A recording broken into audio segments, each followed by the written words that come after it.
Have you ever wondered what it was really like to be at the absolute bottom of Viking society? Not the fierce warriors we see in movies, not the bold explorers sailing across unknown seas, but the nameless, powerless souls who made all of that glory possible through their suffering. Well, prepare yourself, because the reality of being a Viking slave was far more brutal and dehumanizing than anything Hollywood has ever shown you. We're talking about a life so horrific that death was often considered a mercy. In fact, what I'm about to reveal will completely shatter your romanticized view of Viking culture forever. My name is Marcus, and I've spent the last 6 months diving deep into archaeological evidence, ancient texts, and historical records to uncover the darkest secrets of Viking slavery. I've consulted with leading Norse historians, analysed burial sites across Scandinavia, and even travelled to remote locations where slave markets once thrived. What I discovered was so disturbing that I almost didn't make this video. But here's the thing. Everyone talks about Viking raids, their impressive longships, and their warrior culture. Yet nobody wants to discuss the foundation that all of this was built on. The systematic exploitation, torture, and dehumanization of thousands upon thousands of innocent people. This isn't just ancient history. This is a story about human suffering on a scale that will leave you speechless. In this video, I'm going to walk you through the 7 most horrifying aspects of Viking slave life. We'll explore how people became slaves, what their daily existence looked like, and why death was often their only escape. I'll show you archaeological evidence that proves just how widespread and brutal this system really was. And by the end, you'll understand why being a Viking slave was quite literally a fate worse than death. But before we dive into this dark chapter of history, let me give you some context that will make everything else make sense. The Vikings weren't just raiders who occasionally took prisoners. They were the architects of one of the most sophisticated and ruthless slave trading networks in medieval Europe. We're talking about an economy that was fundamentally dependent on human trafficking. Picture this. It's the year 850, and you're a young farmer living peacefully in a small English village. You wake up to the sound of screaming and the smell of smoke. Viking longships have appeared on your shore like demons emerging from the morning mist. Within hours, your entire world is destroyed. Your family is slaughtered, your home is burned to the ground, and you find yourself chained in the bottom of a ship, sailing toward a life of unimaginable horror. This wasn't rare, this wasn't exceptional, this was Tuesday for the Vikings. The Norse word for slave was thrall, and these people were considered less than human. They weren't just servants or labourers, they were property, no different from livestock. They could be bought, sold, traded, beaten, raped, or killed at their owner's whim. There were no laws protecting them, no rights they could claim, no hope of justice or mercy. Now, you might be thinking that slavery existed everywhere in the medieval world. So what made Viking slavery so particularly awful? Well, that's where things get really disturbing. The Vikings didn't just practice slavery, they perfected it. They turned human suffering into an art form. Let me paint you a picture of what the slave trade looked like in the Viking world. Imagine massive markets in cities like Dublin, York, and Kiev, where human beings were displayed and sold like cattle. Picture Viking merchants examining slaves' teeth, feeling their muscles, checking their health like they were buying a horse. These weren't small operations either. We're talking about thousands of slaves being traded at a single market. The Vikings had specific preferences too. Young women were prized for obvious reasons. Children were valuable because they could be molded and trained from an early age. Strong men were sought after for heavy labor. But here's what's really sick. The Vikings also had a market for what they called exotic slaves. People from different regions, with different skin colors or cultural backgrounds. who could be displayed as trophies of their owner's wealth and power. Archaeological evidence from places like Trelleborg in Denmark shows us just how integrated slavery was into Viking society. Slave quarters have been found in virtually every major Viking settlement. These weren't comfortable servant rooms either.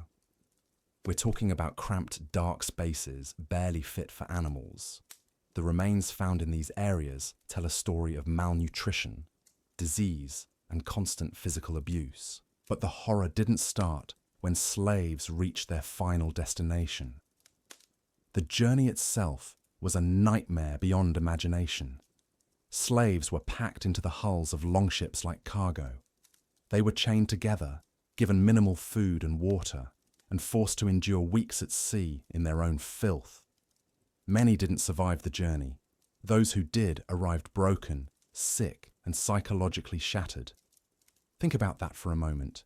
You're ripped away from everything you've ever known, watched your family die, and then spent weeks in a floating hell, not knowing if you'll live to see another day. And that's just the beginning of your suffering. Once slaves arrived at their destination, they were immediately sorted and evaluated. The strongest men might be sent to work in mines or construction projects. Women often faced a fate that was arguably worse, being forced into domestic servitude that frequently included sexual abuse. Children were sometimes adopted into families. But don't mistake this for kindness.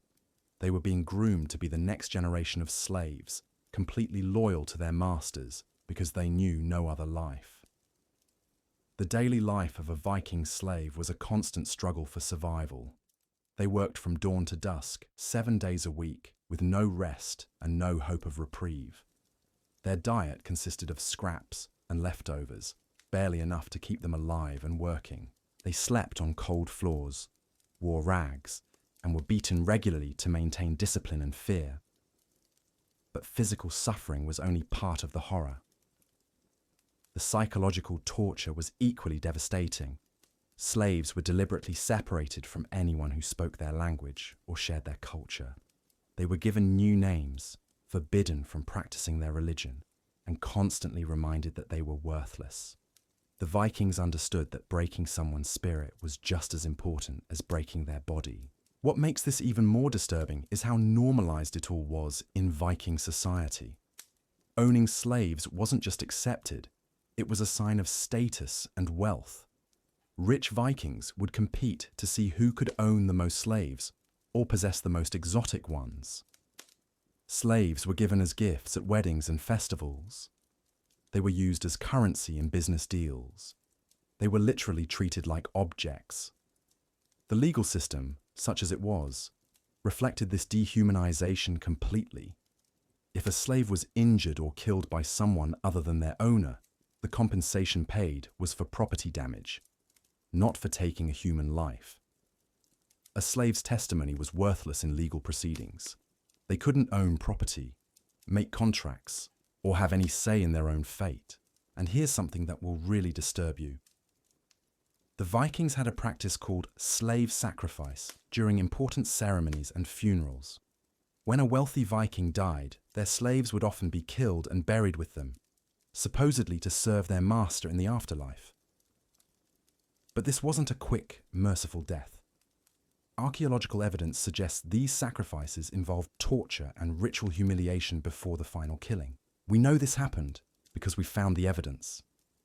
Burial sites across Scandinavia contain the remains of people who were clearly slaves, identifiable by their poor health, signs of violence, and the way they were positioned in graves. Some were decapitated. Others showed signs of strangulation or being beaten to death. These weren't warriors who died gloriously in battle. These were innocent people, murdered for the entertainment and spiritual beliefs of their captors. The scale of this brutality is staggering when you really think about it. Conservative estimates suggest that Vikings enslaved hundreds of thousands of people over the course of several centuries. But the real number was probably much higher. Entire communities were wiped out, their populations either killed or enslaved. The demographic impact on places like Ireland, Scotland, and parts of England was catastrophic. What's particularly heartbreaking is that we know the names and stories of virtually none of these victims. History remembers the Viking kings, the famous warriors, the successful raiders, but the countless thousands who suffered and died in slavery remain anonymous, their stories lost forever. They were erased, not just from life, but from memory itself. The Vikings were incredibly efficient at their slave operations too. They had established trade routes, regular markets, and even specialized ships designed for transporting human cargo. This wasn't random violence or opportunistic raiding. This was an organized, systematic industry built on human misery. Some of the most successful Viking merchants made their entire fortunes from slave trading. They would finance raiding expeditions, taking a percentage of the human cargo captured. They established permanent bases along major rivers and coastlines, specifically to facilitate the slave trade. Cities like Dublin became major slave trading hubs, with thousands of people being bought and sold every year. The psychological impact on Viking society itself is something historians are only beginning to understand. A culture built on the systematic dehumanization of others inevitably becomes more violent and callous overall. The casual brutality that Vikings showed towards slaves spilled over into how they treated each other and neighboring peoples. But perhaps the most disturbing aspect of all this is how the victims were blamed for their own suffering. Viking culture promoted the idea that being enslaved was a sign of weakness or divine disfavor. If the gods had wanted you to be free, the thinking went, you wouldn't have been captured in the first place. This twisted logic helped Vikings justify the unjustifiable and sleep at night despite the horrors they perpetuated. The religious aspects of Viking slavery add another layer of horror to this story. Many slaves were forced to participate in religious ceremonies that mocked or destroyed their own beliefs. They were made to serve the very gods that their captors claimed had abandoned them. This spiritual destruction was often more devastating than physical torture because it attacked the core of who they were as human beings. We're only scratching the surface here, and what we've covered so far is just the beginning of this dark tale. The daily realities of slave life, the specific tortures and humiliations they endured, the desperate attempts at escape, and the brutal punishments that followed, the way children born into slavery were treated, and the rare but incredible stories of those who somehow managed to survive and find freedom. The treatment of children born into Viking slavery represents perhaps the darkest chapter in this already horrific story. These innocent souls never knew freedom, never experienced love or kindness, and were shaped from birth to accept their own dehumanization as natural and deserved. Imagine being born into a world where your first breath is taken in chains, where your mother, if she survived childbirth, was too broken and exhausted to provide any real comfort, where your very existence was seen as either a future investment or an unwanted burden, depending entirely on your perceived usefulness to your master. These children grew up believing that pain was normal, that hunger was their natural state, and that the constant fear of violence was simply how life worked. They had no concept of family bonds, personal identity, or human dignity, because these things had been systematically stripped away before they could even walk. The Vikings had a particularly cruel practice of separating slave children from their mothers as early as possible. This wasn't just about preventing emotional bonds that might lead to rebellion. It was about creating the perfect slave, someone who had never known anything else and therefore would never think to question their circumstances. Archaeological evidence from slave quarters shows us that child mortality rates were astronomical. Poor nutrition, disease, harsh working conditions, and outright neglect meant that most slave children died before reaching adulthood. But for those who survived, their childhood was a carefully orchestrated process of psychological destruction designed to create completely compliant human tools. These children were given the most dangerous and degrading tasks. They cleaned waste, tended to animals, and performed labor that adult slaves couldn't or wouldn't do. They were beaten regularly, not necessarily as punishment for wrongdoing, but as a routine part of their education. Pain became their teacher, fear their constant companion. What makes this even more heartbreaking is that some of these children actually believed their masters cared for them. When you've never experienced genuine kindness, even basic survival becomes something to be grateful for. The psychological manipulation was so complete that many slave children would defend their masters and even help punish other slaves who showed signs of rebellion. The sexual abuse of slave children was widespread and completely normalized in Viking society. Young boys and girls were routinely exploited by their owners and guests. There were no protections, no consequences, and no one to turn to for help. This wasn't hidden or shameful behavior. It was considered a natural right of ownership. Female slave children faced particularly horrific futures. As they approached adolescence, they were evaluated for their potential as breeding stock. The prettiest ones might be kept as concubines or sold to wealthy buyers looking for exotic entertainment. The rest faced lives of constant pregnancy and childbirth, producing the next generation of slaves while their own bodies were destroyed by repeated trauma. But the psychological manipulation went even deeper than physical and sexual abuse. Slave children were taught to hate their own origins, their birth parents, and even themselves. They were told constantly that they deserved their fate, that they were naturally inferior, and that serving their masters was the highest purpose they could achieve. The Vikings understood that controlling someone's mind was more effective than controlling their body. A slave who genuinely believed they deserved their suffering would never rebel, never try to escape, and would even help maintain the system that oppressed them. This psychological conditioning was so effective that some slaves, when given opportunities for freedom, would actually choose to remain in bondage because it was all they knew. The educational system for slave children was designed to create specialists in suffering. Different children were trained for different types of servitude based on their perceived strengths and weaknesses. Some were groomed to be domestic servants, others for manual labor, and still others for more specialized roles like entertainment or religious ceremonies. Those selected for domestic service learned to anticipate their master's every need, to move silently through households, and to endure constant scrutiny and criticism. They were taught that their own comfort and well-being were irrelevant, that their sole purpose was to make life easier for their owners. Children destined for manual labor were conditioned to work through pain, exhaustion, and illness. They learned to hide injuries and sickness, because showing weakness could result in being killed as useless. They were taught to compete with each other for the smallest scraps of food or moments of rest, destroying any possibility of solidarity or mutual support. Perhaps the most disturbing specialization was the training of children for religious and ceremonial purposes. Some slave children were specifically prepared to be sacrificed at important events. They were told this was an honor, that dying for their master's spiritual benefit was the greatest service they could provide. The psychological preparation for this ultimate betrayal began years before the actual sacrifice. The rare accounts we have from escaped slaves, or those who were eventually freed, paint a picture of childhood trauma so severe that many never recovered.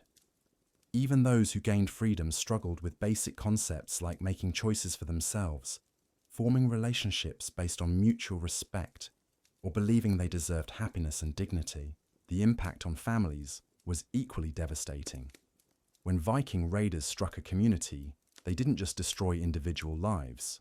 They obliterated entire family lines, cultural traditions, and social structures that had existed for generations. Children who might have grown up to be leaders, artists, or innovators instead became broken tools in service of their captors. The Vikings also practiced a form of cultural genocide through their treatment of slave children. These young people were forbidden from learning their native languages, practicing their ancestral religions, or maintaining any connection to their heritage. Within a single generation, entire cultures could be wiped from memory. Some of the most heartbreaking archaeological finds are children's graves in slave quarters.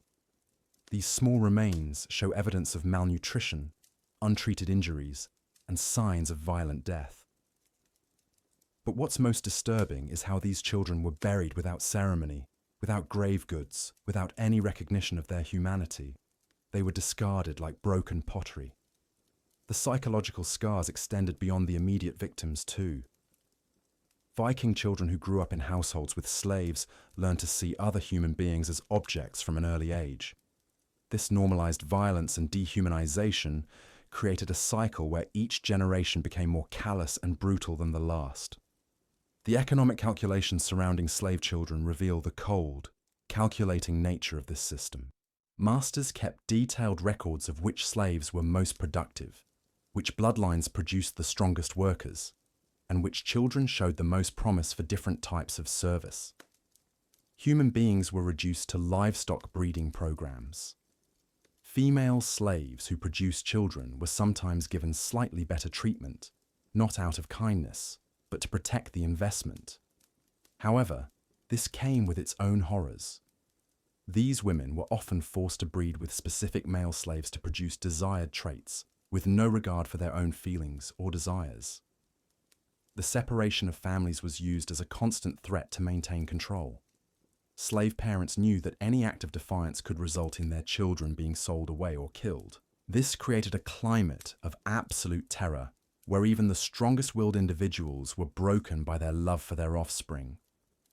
Children who showed any signs of intelligence or leadership potential were either killed immediately or subjected to especially brutal conditioning designed to crush their spirit completely. The Vikings understood that allowing natural leaders to develop among their slave population could lead to organized resistance. The few documented cases of slave children who managed to escape or gain freedom reveal the incredible psychological damage this system inflicted. Many struggled with survivors' guilt, wondering why they had been spared when so many others suffered and died. They often had difficulty forming normal relationships or trusting anyone, having learned from birth that other people were sources of pain and betrayal. What's particularly chilling is how efficiently this system operated. The Vikings had perfected the art of breaking human beings down to their most basic survival instincts and then rebuilding them as perfect slaves. This wasn't random cruelty or sadistic entertainment. This was systematic, calculated dehumanization designed to create maximum compliance with minimum resistance. The religious justifications for treating slave children this way were deeply embedded in Viking culture. They believed that some people were naturally born to serve others, that the gods had predetermined these roles, and that fighting against this natural order was both futile and blasphemous. This divine mandate made even the most horrific abuses seem not just acceptable, but morally necessary. But we're still only beginning to understand the full scope of what these children endured. The specific tortures designed to break their will, the calculated starvation used to maintain control, the elaborate punishment systems that turned survival into a daily struggle, and the rare but incredible stories of those who somehow maintained their humanity despite everything the Vikings did to destroy it. The methods used to break slave children went far beyond simple physical punishment. The Vikings developed what we can only describe as psychological warfare techniques, specifically designed to destroy a child's sense of self before it could fully form. These weren't random acts of cruelty. They were carefully planned strategies to create the most compliant and useful slaves possible. One of the most insidious techniques was the deliberate creation of false hope, followed by crushing disappointment. Slave children would be told they might earn better treatment or even freedom through good behavior, only to have these promises broken in the most devastating ways possible. A child might work for months believing they were earning their master's favor, only to be beaten senseless for some imaginary transgression. This cycle of hope and despair was repeated endlessly, teaching children that trust was dangerous and that their own perceptions couldn't be relied upon. It created a state of learned helplessness so profound that many slave children stopped trying to improve their situations altogether. They learned that effort led to pain, that hope led to heartbreak, and that the safest course was complete submission. The Vikings also used hunger as a weapon of psychological control. Slave children were kept in a constant state of near starvation, not because food was scarce, but because hunger made them easier to control. A starving child thinks only about their next meal, not about escape or rebellion. They become willing to do absolutely anything for even the smallest scrap of food. But the Vikings took this even further. They would force slave children to compete against each other for food, creating artificial scarcity even when plenty was available. Brothers would be made to fight sisters for a piece of bread. Friends would betray each other for an extra bowl of gruel. This destroyed any possibility of solidarity or mutual support among the slaves. The sexual exploitation of slave children was systematic and began at shockingly young ages. Viking masters saw nothing wrong with using children for their sexual gratification, and the law provided no protection whatsoever. In fact, damaging someone else's slave child sexually was only considered a crime against the owner's property, not against the child themselves. Female slave children were often promised to visiting merchants or warriors as part of business deals. They learned early that their bodies weren't their own, that they existed solely for the pleasure and convenience of others. Many developed dissociative disorders, mentally separating themselves from their physical experiences as a survival mechanism. Male slave children faced their own forms of sexual abuse, often being used by Viking warriors who saw dominating the helpless as a way to assert their masculinity. These boys learned that strength was the only thing that mattered in the world, but they were deliberately kept weak and vulnerable to prevent them from ever challenging their oppressors. The Vikings had a particularly cruel practice of using slave children as human shields during raids and battles. These children were forced to march at the front of Viking war parties, absorbing the first arrows and spear thrusts from defenders. If they showed fear or tried to flee, they were killed by their own masters. If they survived the battle, they were often executed anyway, to prevent them from escaping in the confusion. The psychological impact of being used as disposable human shields cannot be overstated. These children learned that their lives had less value than the weapons their masters carried. They were taught that dying for Viking warriors was not just expected, but was actually the greatest honor they could achieve. The training of slave children for specific roles began as early as age 4 or 5. Those selected for domestic service were taught to move silently, to anticipate needs before they were expressed, and to endure constant criticism and punishment without complaint. They learned that their own comfort was irrelevant, and that even the smallest mistake could result in severe beatings. Children designated for manual labor were conditioned differently. They were deliberately exposed to harsh weather, given insufficient food, and worked until they collapsed from exhaustion. The weak ones died, and the survivors became incredibly resilient, but completely broken in spirit. They learned that pain was normal, that rest was a luxury they didn't deserve, and that their bodies existed solely to serve their masters' economic interests. The most disturbing specialization was the preparation of children for religious sacrifice. These children were told from an early age that they were special, chosen by the gods for a sacred purpose. They were given slightly better treatment and told stories about the honor that awaited them. The psychological manipulation was so complete that many of these children actually looked forward to their own deaths. Archaeological evidence from sacrifice sites shows that these children often showed no signs of struggle or resistance. They had been so thoroughly conditioned to accept their fate that they went willingly to their deaths, believing they were serving a higher purpose. The level of psychological control required to achieve this is almost beyond comprehension. The Vikings also practiced a form of intellectual stunting designed to prevent slave children from developing critical thinking skills. These children were forbidden from asking questions. from expressing curiosity about the world around them, or from showing any signs of independent thought. Creativity and imagination were beaten out of them at the earliest possible age. Education, such as it was, focused entirely on obedience and service. Slave children learned to read their masters' moods, to predict their needs, and to respond instantly to commands. But they were never taught to read, write, or think for themselves. Knowledge was seen as dangerous in slaves because it might lead to ideas about freedom or self-worth. The Vikings understood that controlling information was crucial to maintaining control over people. Slave children were told lies about the outside world, about their own origins, and about their possibilities for the future. They were taught that Viking masters were naturally superior, that slavery was the natural order of things, and that resistance was both futile and morally wrong.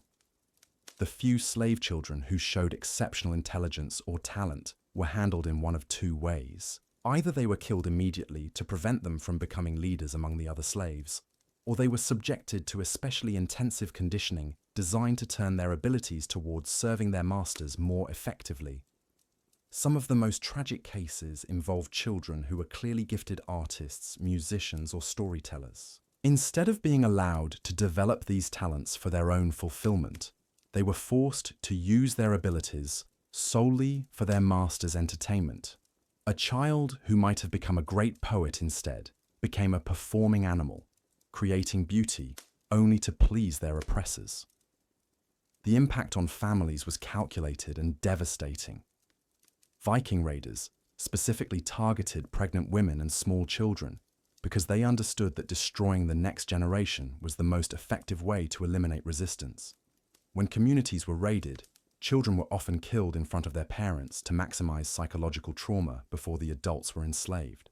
Pregnant slave women faced particularly horrific treatment. They were forced to work until the moment of birth, given no medical care, and expected to return to full duties immediately after delivering. If the child was deemed healthy and useful, it would be taken away within days. If it showed any signs of weakness or defect, it was killed immediately. The separation of mothers and children was used as a constant threat to maintain control. Slave mothers knew that any act of defiance could result in their children being sold away, tortured, or killed. This created a climate of absolute terror where even the strongest-willed individuals were paralyzed by their love for their offspring. The Vikings developed elaborate systems for tracking slave bloodlines and breeding patterns. They kept detailed records of which combinations produced the strongest workers, the most attractive concubines, or the most compliant servants. Human beings were reduced to breeding stock, with no consideration given to their feelings, desires, or basic humanity. Children born from these forced breeding programs faced unique psychological challenges. They often didn't know who their real parents were, had no sense of family identity, and struggled with questions about their origins that could never be answered. This rootlessness made them even more dependent on their masters for any sense of belonging or purpose. The religious indoctrination of slave children was particularly insidious. They were taught that their suffering was divinely ordained, that their masters were blessed by the gods, and that accepting their fate was the only path to any kind of spiritual salvation. This spiritual manipulation was often more effective than physical torture in creating compliant slaves. The Vikings told slave children stories about their own gods and heroes, but always from the perspective that they were naturally excluded from this divine favor. They learned that Odin and Thor cared only for Viking warriors, that Valhalla was forever closed to them, and that their only hope for any kind of afterlife was through faithful service to their masters. The psychological techniques used to break slave children were so effective that many never recovered, even if they eventually gained freedom. Former slave children who escaped or were freed often struggled with basic life skills, like making decisions, forming relationships, or believing they deserved happiness and dignity. The few documented accounts we have from escaped slave children reveal the incredible psychological damage this system inflicted. Many suffered from what we would now recognize as severe PTSD, chronic depression, and anxiety disorders. They had nightmares, flashbacks, and an inability to trust other people that lasted for their entire lives. Some former slave children became so institutionalized that they actually returned to slavery voluntarily because freedom was too overwhelming and frightening. They had been so thoroughly conditioned to depend on their masters for every decision that independence felt impossible and terrifying. The Vikings also used slave children as informants against other slaves. Children were rewarded for reporting escape attempts, expressions of dissatisfaction, or any signs of rebellion among the adult slave population. This created an atmosphere of suspicion and mistrust that made organized resistance nearly impossible. These child informants faced a terrible psychological burden. They were forced to betray the very people who might have shown them kindness or protection in exchange for slightly better treatment from their oppressors. Many developed severe guilt and self-hatred that haunted them for the rest of their lives. The economic calculations surrounding slave children reveal the cold, calculating nature of this entire system. Masters kept detailed cost-benefit analyses of different types of slave children, tracking which ones were most profitable to maintain and which should be disposed of as unprofitable investments.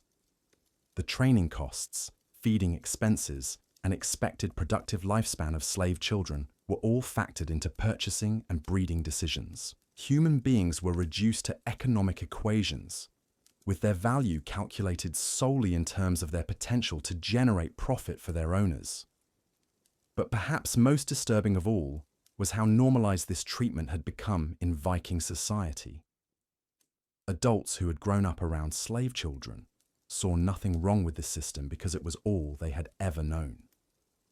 The psychological damage extended far beyond the immediate victims to corrupt the entire culture. Viking children who grew up witnessing this systematic brutality learned to see extreme violence as completely normal. They watched slave children their own age being beaten, starved, and abused, and this became their baseline for how the world worked. This normalized cruelty created generation after generation of increasingly callous individuals who saw nothing wrong with inflicting unimaginable suffering on other human beings. The psychological conditioning went both ways too. Viking children learned that showing mercy or compassion towards slaves was a sign of weakness that would be punished by their own families and communities. They were actively rewarded for participating in the abuse and torture of slave children, creating a culture where cruelty became a virtue and empathy was seen as a character flaw. This created a feedback loop of escalating brutality. Each generation had to prove they were tougher and more ruthless than the last. What had been considered extreme violence in one era became routine practice in the next. The treatment of slave children became progressively more sadistic as Viking society competed to demonstrate their complete dominance over the helpless. The Vikings developed specific rituals and ceremonies centered around the humiliation and abuse of slave children. These weren't private acts of cruelty hidden away in dark corners. These were public displays designed to reinforce social hierarchies and demonstrate the absolute power of slave owners over their human property. During major festivals and religious celebrations, slave children were often used as entertainment in ways that would shock even the most hardened modern audiences. They were forced to fight each other to the death for the amusement of Viking spectators. They were subjected to elaborate torture scenarios, designed to test their pain tolerance while crowds cheered and placed bets on how long they would survive. These public spectacles served multiple purposes in Viking society. They reinforced the message that slaves were less than human. They provided entertainment for the free population, and they served as a warning to any slaves who might be considering rebellion. Watching children their own age being tortured and killed sent a clear message about what would happen to anyone who challenged the established order. The Vikings also used slave children as test subjects for new weapons and torture techniques. Masters would experiment with different methods of inflicting pain to see which ones were most effective at maintaining control. children were considered ideal test subjects because they were completely helpless and their deaths wouldn't result in significant economic losses. These experiments weren't random acts of sadism either. They were systematic research projects designed to improve the efficiency of slave control methods. The Vikings approached torture and psychological manipulation with the same methodical precision they brought to shipbuilding and navigation. They were constantly refining their techniques to maximize suffering while minimizing the risk of slave deaths that would impact their economic interests. The medical knowledge that Vikings gained from these horrific experiments was sometimes applied to keeping valuable adult slaves alive longer. They learned exactly how much pain and privation the human body could endure before death or permanent disability set in. This knowledge allowed them to push their slaves right to the edge of survival without crossing the line into unprofitable mortality. The religious justifications for these practices became increasingly elaborate and sophisticated over time. Viking priests and spiritual leaders developed complex theological arguments explaining why slave children deserved their suffering and why inflicting this suffering was actually a form of divine service. These religious leaders taught that the gods themselves demanded the subjugation and torture of inferior peoples. They claimed that showing mercy to slaves was actually an act of blasphemy that would anger the gods and bring misfortune to the entire community. This divine mandate made even the most reluctant Vikings feel obligated to participate in the systematic abuse of children. The spiritual corruption went even deeper than simple justification, though. Some Viking religious practices actively required the torture and sacrifice of slave children as offerings to their gods. These weren't occasional rituals either. Some communities practiced regular child sacrifice as part of their normal religious calendar. The children selected for these sacrifices were often told they should feel honored to be chosen. They were subjected to elaborate preparation rituals designed to make them compliant and willing participants in their own deaths. The psychological manipulation required to convince a child that being tortured to death was actually a privilege demonstrates the sophisticated understanding Vikings had of human psychology. Archaeological evidence from these sacrifice sites reveals the incredible cruelty involved in these religious murders. Children were often subjected to prolonged torture before being killed, apparently as part of the ritual requirements. Some show signs of being slowly dismembered while still alive. Others were burned, drowned, or buried alive as offerings to different gods. What makes these religious sacrifices even more disturbing is that they were often performed by Viking priests who genuinely believed they were performing acts of spiritual service. This wasn't cynical manipulation or sadistic entertainment. These were individuals who had convinced themselves that torturing children to death was actually a form of divine worship. The impact on Viking society itself was profound and lasting. A culture that routinely tortured children in the name of religion inevitably became more violent and unstable overall. The casual brutality that Vikings showed towards slave children spilled over into how they treated each other, their neighbors, and even their own families. Viking communities that practiced regular child sacrifice reported higher rates of domestic violence, mental illness, and social instability. The psychological toll of participating in or witnessing the systematic torture of children created widespread trauma that affected entire populations. Even the perpetrators suffered psychological damage from the horrors they inflicted. The economic impact was significant too. Communities that killed large numbers of slave children in religious ceremonies had to constantly raid and trade to replace their human property. This created a vicious cycle where more violence was needed to support the religious violence, leading to escalating conflicts with neighboring peoples. The Vikings developed increasingly sophisticated methods for capturing and transporting slave children to meet the demands of their religious practices. They built specialized ships designed for human cargo, established permanent raiding bases along major coastlines, and created extensive intelligence networks to identify the most vulnerable communities to attack. The scale of these operations was staggering when you consider the logistics involved. A single major sacrifice ceremony might require dozens or even hundreds of children. Multiply this by the number of communities practicing these rituals, and you're looking at thousands of children being murdered every year purely for religious purposes. The selection process for these sacrificial victims reveals the calculated cruelty of the entire system. Vikings didn't just grab random children for their ceremonies. They specifically sought out the healthiest, most attractive, and most intelligent children they could find. The logic was that offering inferior sacrifices would anger the gods and make the rituals ineffective. This meant that entire communities lost their most promising young people to Viking religious practices.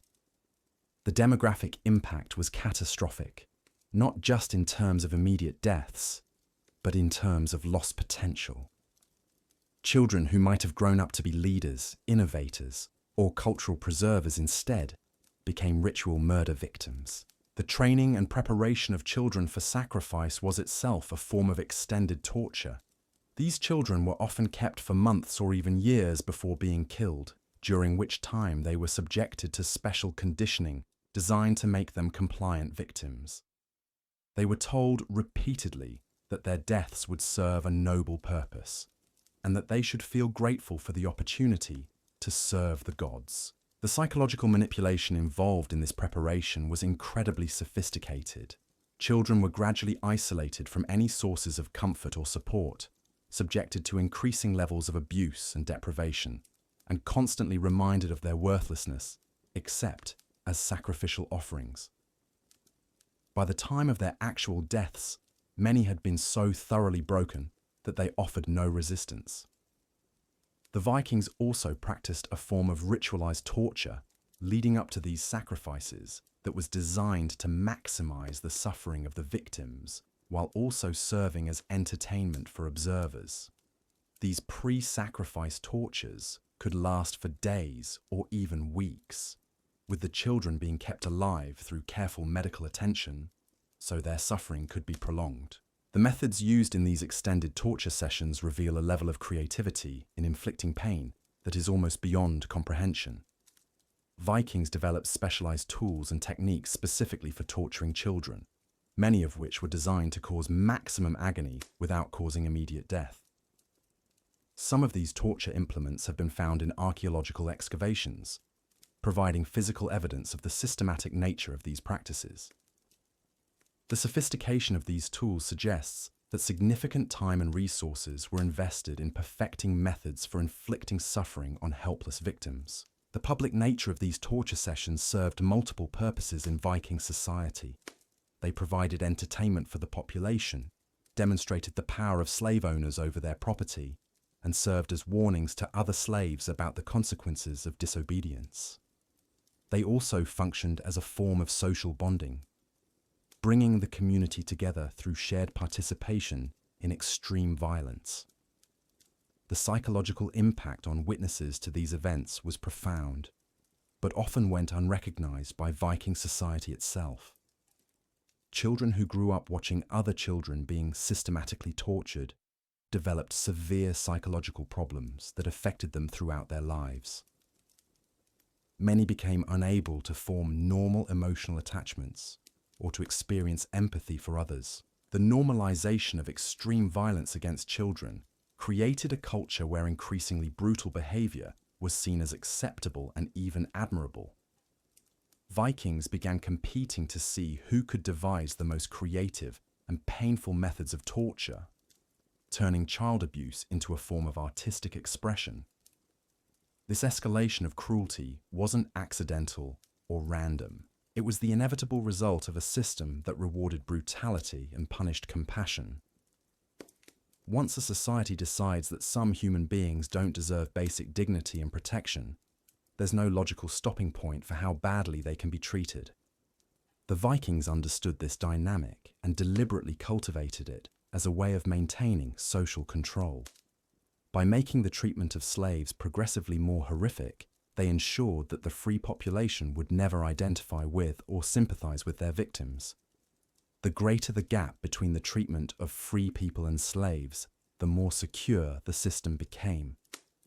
The economic calculations behind these practices reveal the cold, rational thinking that guided even the most apparently irrational violence. Every aspect of slave treatment, including the most sadistic torture and murder, was ultimately justified in terms of its contribution to maintaining the overall system of exploitation.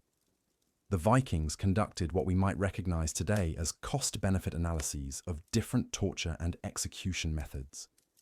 They evaluated which techniques were most effective at deterring rebellion, which ones provided the most entertainment value for the free population, and which ones could be performed most efficiently with available resources.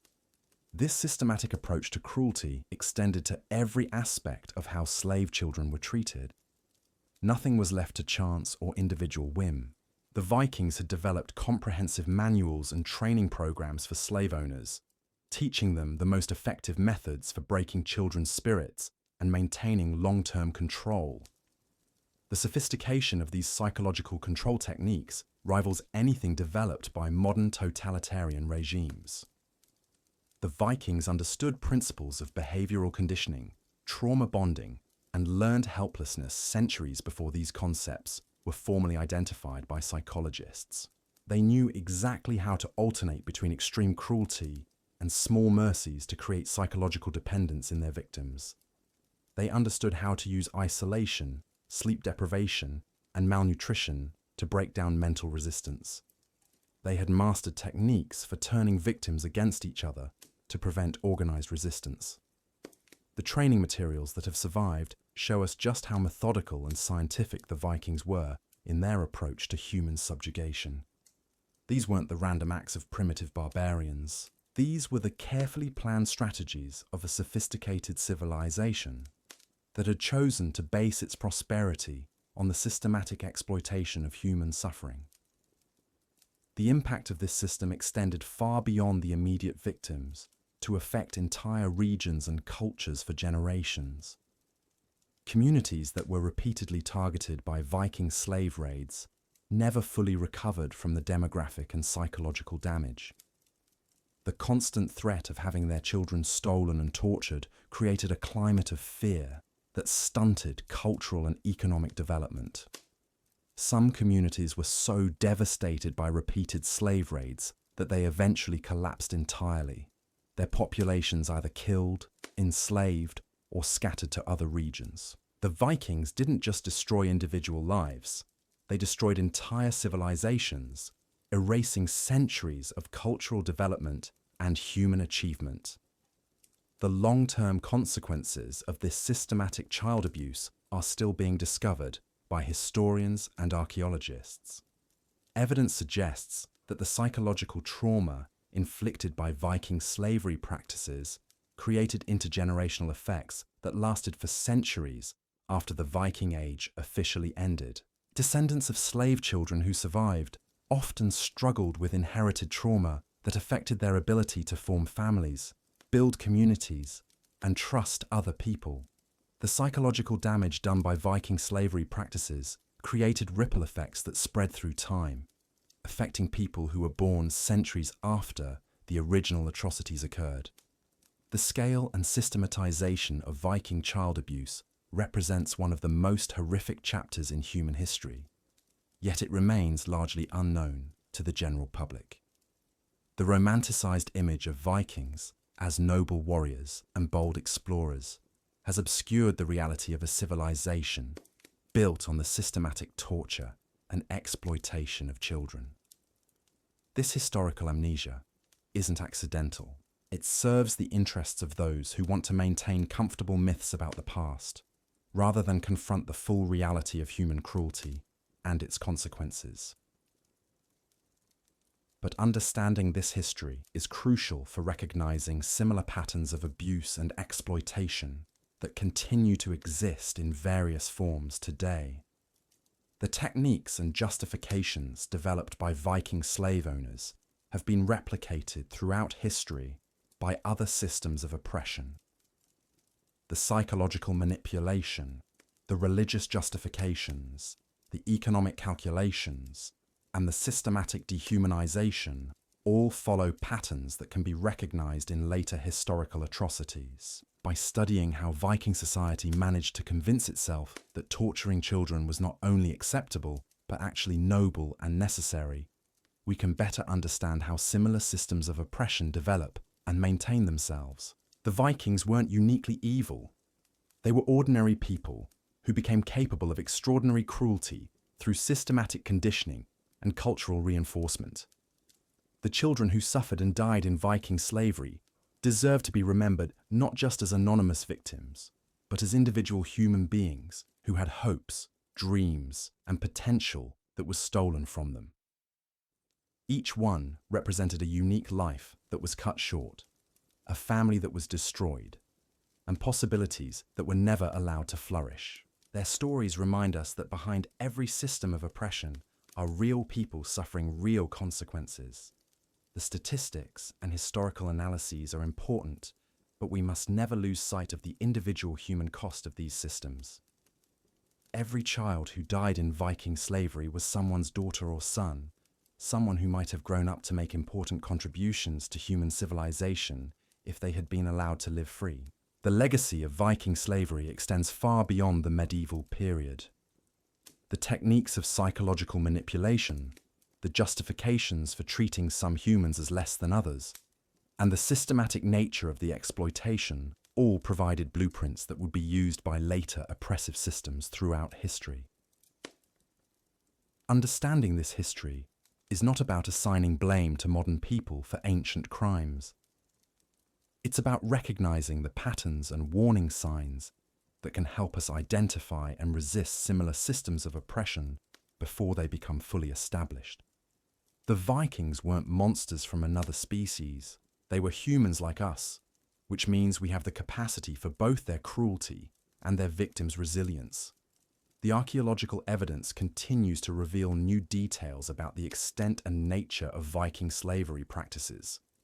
Recent excavations have uncovered slave quarters, torture implements, and burial sites that provide increasingly clear pictures of what life was really like for these forgotten victims. Each new discovery adds to our understanding of how this system operated and how it affected both victims and perpetrators. The physical evidence corroborates and often exceeds the horror described in historical accounts, suggesting that the reality was even worse than the already terrible stories that have survived. But we're still only beginning to understand the full scope of what these children endured and how their suffering shaped the world they lived in. There are layers of horror we haven't even begun to explore yet, and stories of both unimaginable cruelty and incredible resilience that remain to be told. The methods Vikings used to transport slave children reveal another dimension of calculated cruelty that goes beyond simple logistics. These weren't just practical considerations about moving human cargo from one place to another. They were deliberate strategies designed to break children's spirits before they even reached their final destinations. Picture this scenario. You're a 7-year-old child who just watched your parents get slaughtered in front of you. You're thrown into the bottom of a longship with dozens of other terrified children, chained together like animals. The space is so cramped, you can barely move. The air is thick with the stench of human waste, vomit, and fear. And this nightmare voyage is going to last for weeks. The Vikings deliberately overcrowded these ships to maximize their profits. But they also understood that the psychological impact of this overcrowding served their purposes perfectly. Children who were pressed together in these horrible conditions couldn't form bonds or provide comfort to each other. Instead, they were forced to compete for the smallest scraps of space, air, and food.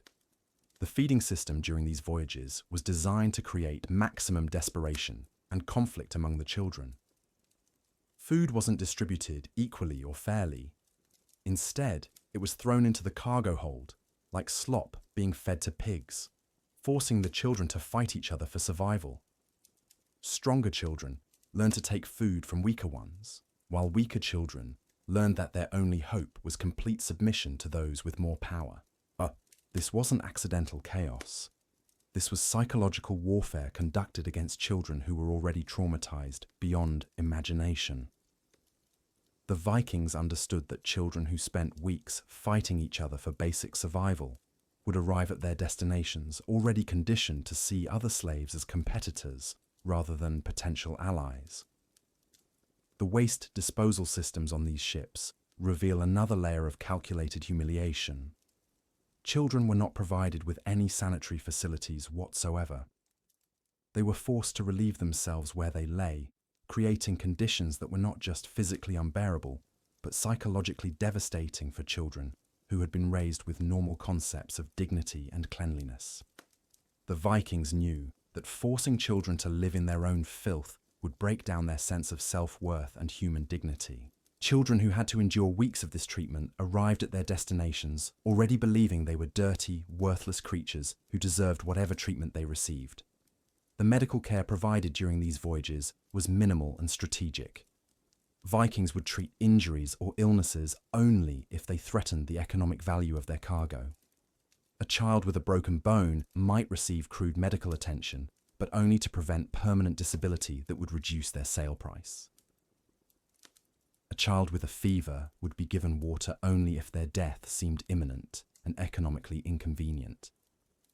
But the Vikings also deliberately allowed certain types of suffering to continue because they served their psychological purposes. Children with infected wounds, persistent coughs, or other painful but non-fatal conditions were left to suffer because their misery helped maintain the climate of fear and desperation that kept all the children compliant. The sleeping arrangements were designed to maximize discomfort and prevent any sense of security or rest. Children were chained in positions that made comfortable sleep impossible. They were packed so tightly together that turning over required coordinating with multiple other children. The constant motion of the ship meant that even exhausted children could only achieve fitful, interrupted sleep. This sleep deprivation wasn't just an unfortunate side effect of cramped conditions. The Vikings understood that chronically exhausted children were easier to control and less likely to cause trouble. Sleep-deprived children couldn't think clearly, plan escapes, or organize resistance.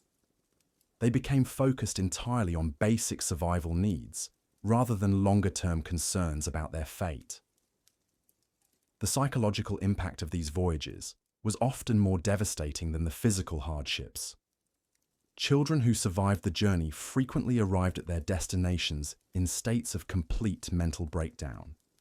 They had witnessed other children die horrible deaths, been forced to compete against friends for survival, and endured weeks of constant terror and uncertainty about their fate. Many children emerged from these voyages unable to speak, either from trauma or from deliberate conditioning by their captors.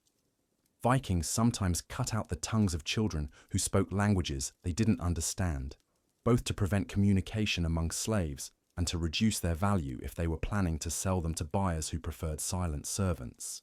The arrival process at slave markets was designed to complete the psychological destruction that had begun during the voyage. Children were cleaned up just enough to make them presentable for sale, but this wasn't an act of mercy. It was purely economic calculation designed to maximize their market value. The cleaning process itself was often traumatic and humiliating.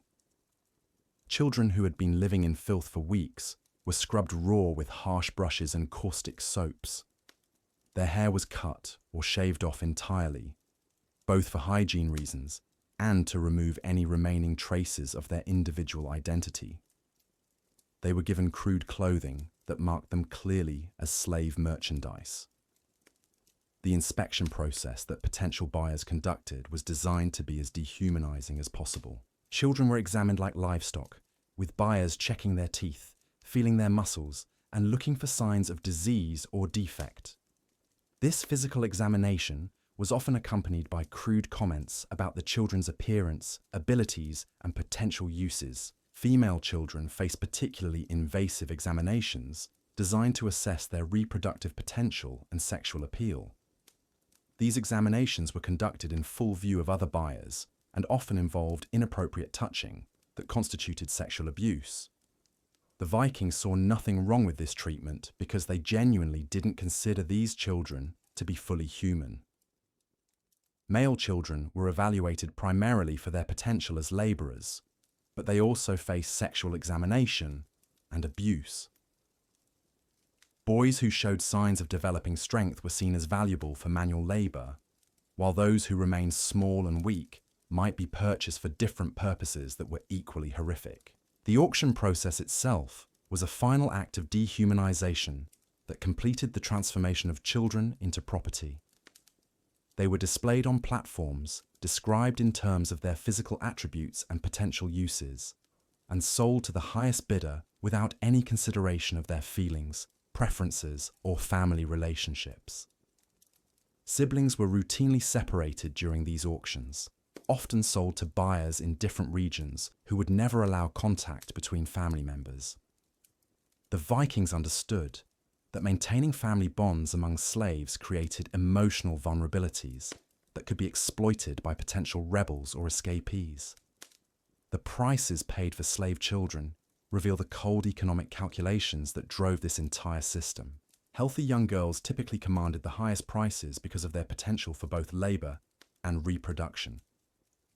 Boys were valued primarily for their strength and potential lifespan as workers. Children with disabilities, injuries, or signs of illness were often sold at deep discounts or simply killed as worthless. But the Vikings had developed sophisticated pricing models that went far beyond simple physical attributes.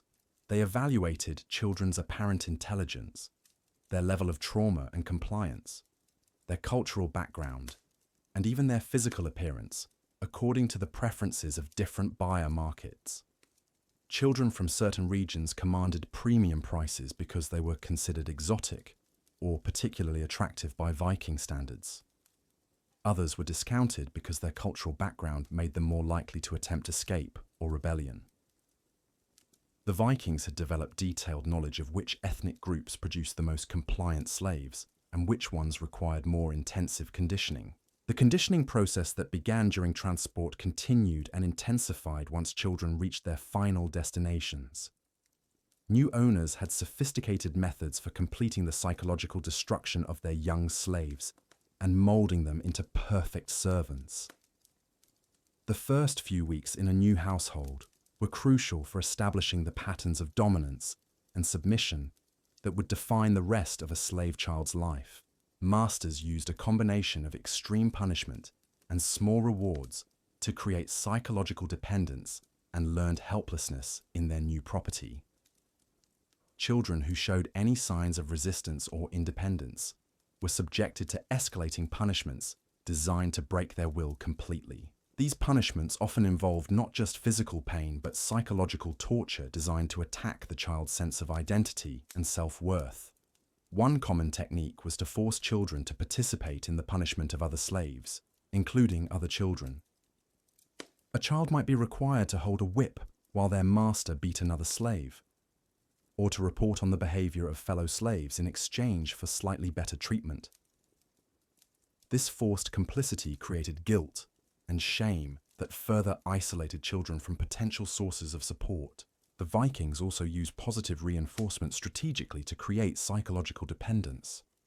A child who had been starved for days might be given a decent meal after performing some particularly degrading task. This created confusion about their master's intentions and made children desperately grateful for the smallest acts of basic human decency. The naming process for slave children was another form of psychological control. Children were typically given new names that reflected their slave status and completely erased their previous identity.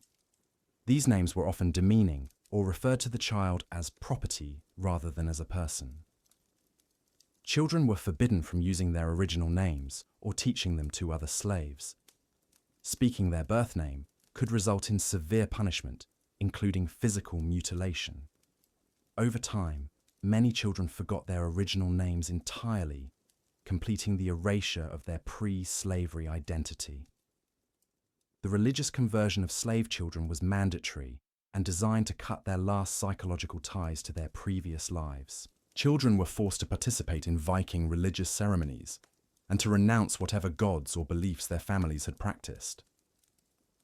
This religious conversion wasn't just about changing beliefs, it was about destroying the spiritual foundation that might provide comfort or hope to enslaved children. Vikings understood that religious faith could be a source of psychological strength that might enable resistance or rebellion, Children who refused to participate in Viking religious practices faced escalating punishments that could include torture, mutilation, or death. Most eventually complied, but the psychological cost of betraying their family's beliefs added another layer of trauma to their already overwhelming suffering. The educational system for slave children was designed to create specialists in different forms of servitude while ensuring they never developed skills or knowledge that might threaten their master's control. Different children received different types of training based on their perceived aptitudes and their master's needs. Those selected for domestic service learned to anticipate their master's needs, to work silently and efficiently, and to endure constant criticism and abuse without complaint. They were taught that their own comfort and well-being were completely irrelevant, and that their sole purpose was to make life easier for their owners. Children destined for manual labor received conditioning designed to make them capable of working through pain, exhaustion, and illness. They learned to hide injuries and sickness because showing weakness could result in being killed as unprofitable. They were taught to compete with each other for the smallest rewards, while never questioning the system that oppressed them all. The most disturbing specialization was the training of children for entertainment and ceremonial purposes.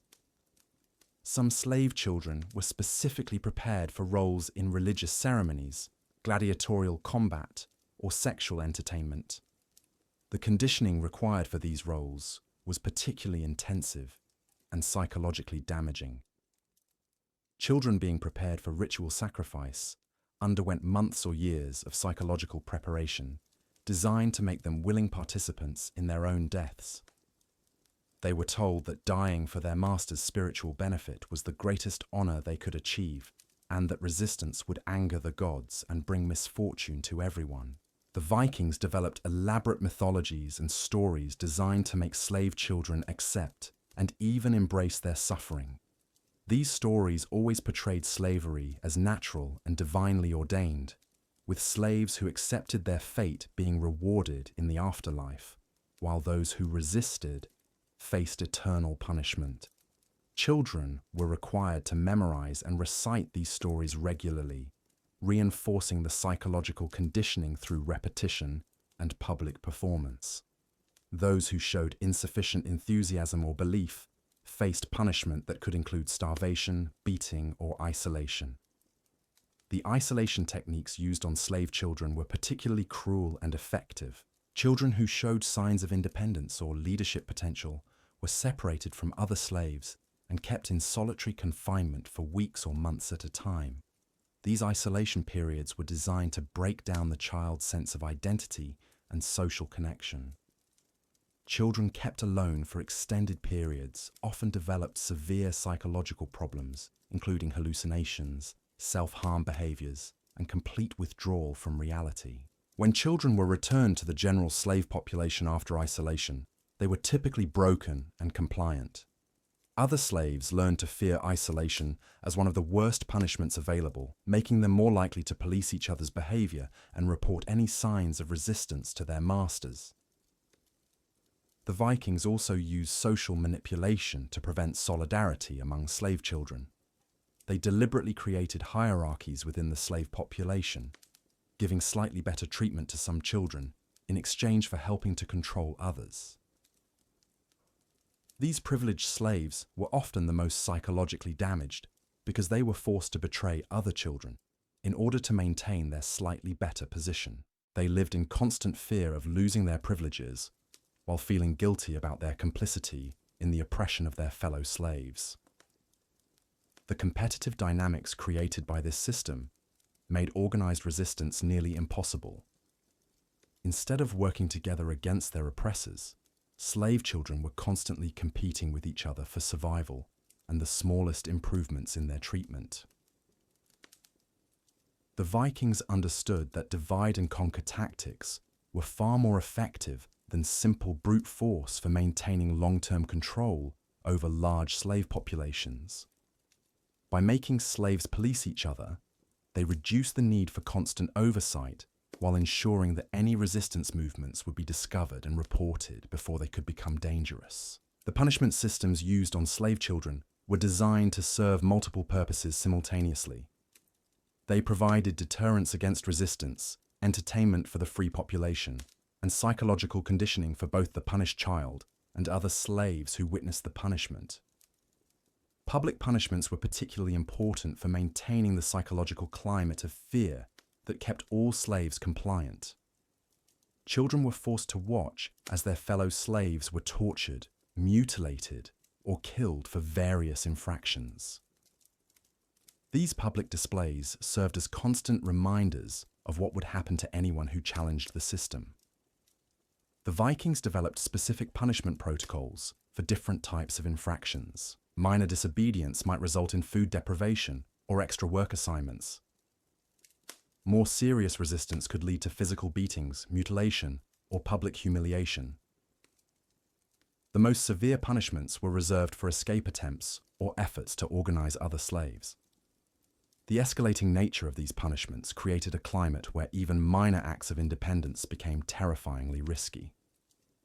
Children learned to police their own behavior constantly, avoiding anything that might be interpreted as resistance or disobedience. The psychological impact of living under this constant threat was devastating. Children developed hypervigilance, anxiety disorders, and learned helplessness that made them incapable of normal social functioning. They became so focused on avoiding punishment that they lost the ability to think about anything else. The Vikings also used collective punishment to prevent solidarity among slave children. If one child attempted to escape or resist, other children would be punished as well. This created tremendous peer pressure against any form of resistance and made children actively discourage each other from taking risks. Collective punishment also served to isolate potential troublemakers from their peer group. Children who caused collective punishments became pariahs among other slaves, facing not just official punishment from their masters, but social rejection from their fellow victims. The medical treatment provided to slave children reveals another dimension of calculated cruelty disguised as practical necessity. Vikings provided just enough medical care to keep their human property functional, while allowing suffering that served their psychological control purposes. Children with serious injuries or illnesses received treatment only if their conditions threatened to reduce their economic value. A broken bone might be set to prevent permanent disability, but the procedure would be performed without any pain relief as a reminder of the child's powerless status. Minor injuries and illnesses were typically left untreated, both to save costs and to maintain the constant background of physical discomfort that helped keep slaves compliant. Children learned not to complain about pain or sickness, because doing so could result in punishment for malingering. The Vikings understood that chronic pain and illness made children easier to control. Sick children couldn't plan escapes or organize resistance. They were focused entirely on their immediate physical needs, rather than longer-term concerns about freedom or dignity. The reproductive control exercised over slave children was particularly horrific and reveals the long-term planning that went into maintaining the slave system. Female children were monitored carefully for signs of sexual maturity, at which point they became subject to breeding programs designed to produce the next generation of slaves. These breeding programs involved forced mating with selected male slaves, often including their own relatives. The Vikings saw no problem with incest among slaves because they didn't consider slaves to be fully human. The genetic consequences of inbreeding were simply accepted as a cost of maintaining the system.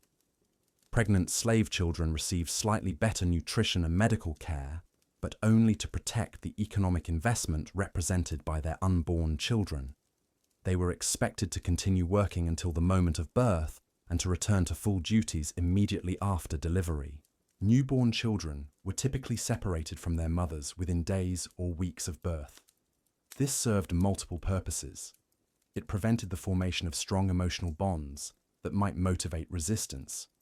It allowed mothers to be used for breeding again more quickly, and it enabled the systematic conditioning of children from the earliest possible age. The psychological impact on mothers who had their children taken away was devastating and intentional. Vikings understood that threatening a mother's children was one of the most effective ways to ensure her compliance. Mothers would endure any amount of personal suffering to protect their children, even when that protection was ultimately futile. The conditioning of children born into slavery began immediately and was even more intensive than the conditioning applied to children who had been captured.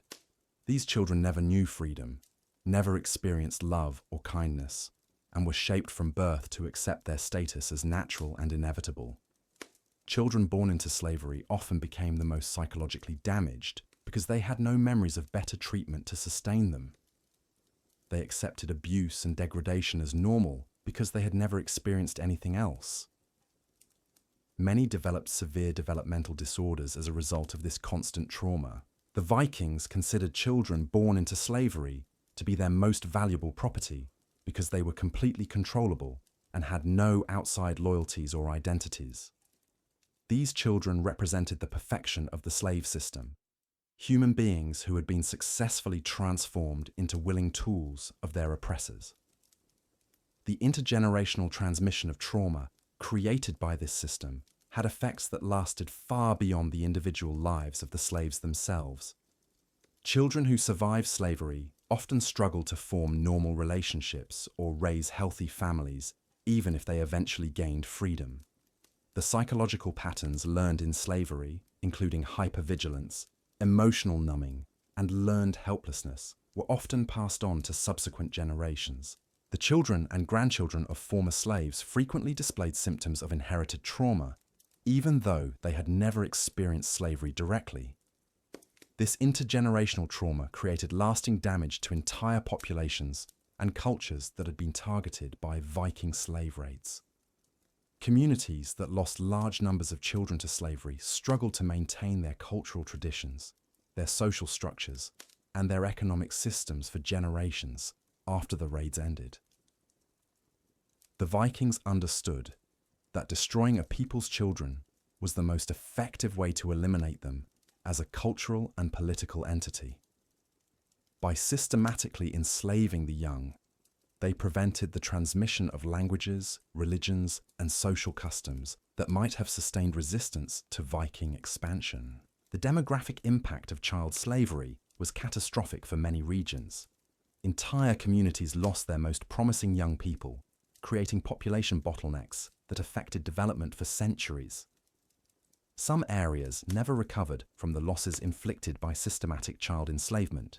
The economic calculations behind child slavery reveal the sophisticated planning and long-term thinking that guided Viking expansion. Children weren't just a byproduct of raiding and conquest. They were often the primary objective, valued more highly than gold, silver, or other traditional forms of wealth. The Vikings developed complex trading networks, specifically designed to move slave children from capture points to markets where they commanded the highest prices. These networks involved permanent infrastructure, including warehouses, transportation systems, and financial arrangements that rivaled anything developed for more traditional forms of commerce.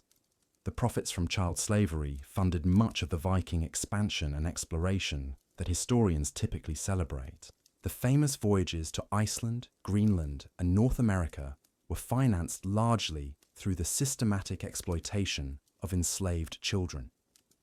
The weapons, ships, and supplies that made these expeditions possible were purchased with money earned through human trafficking.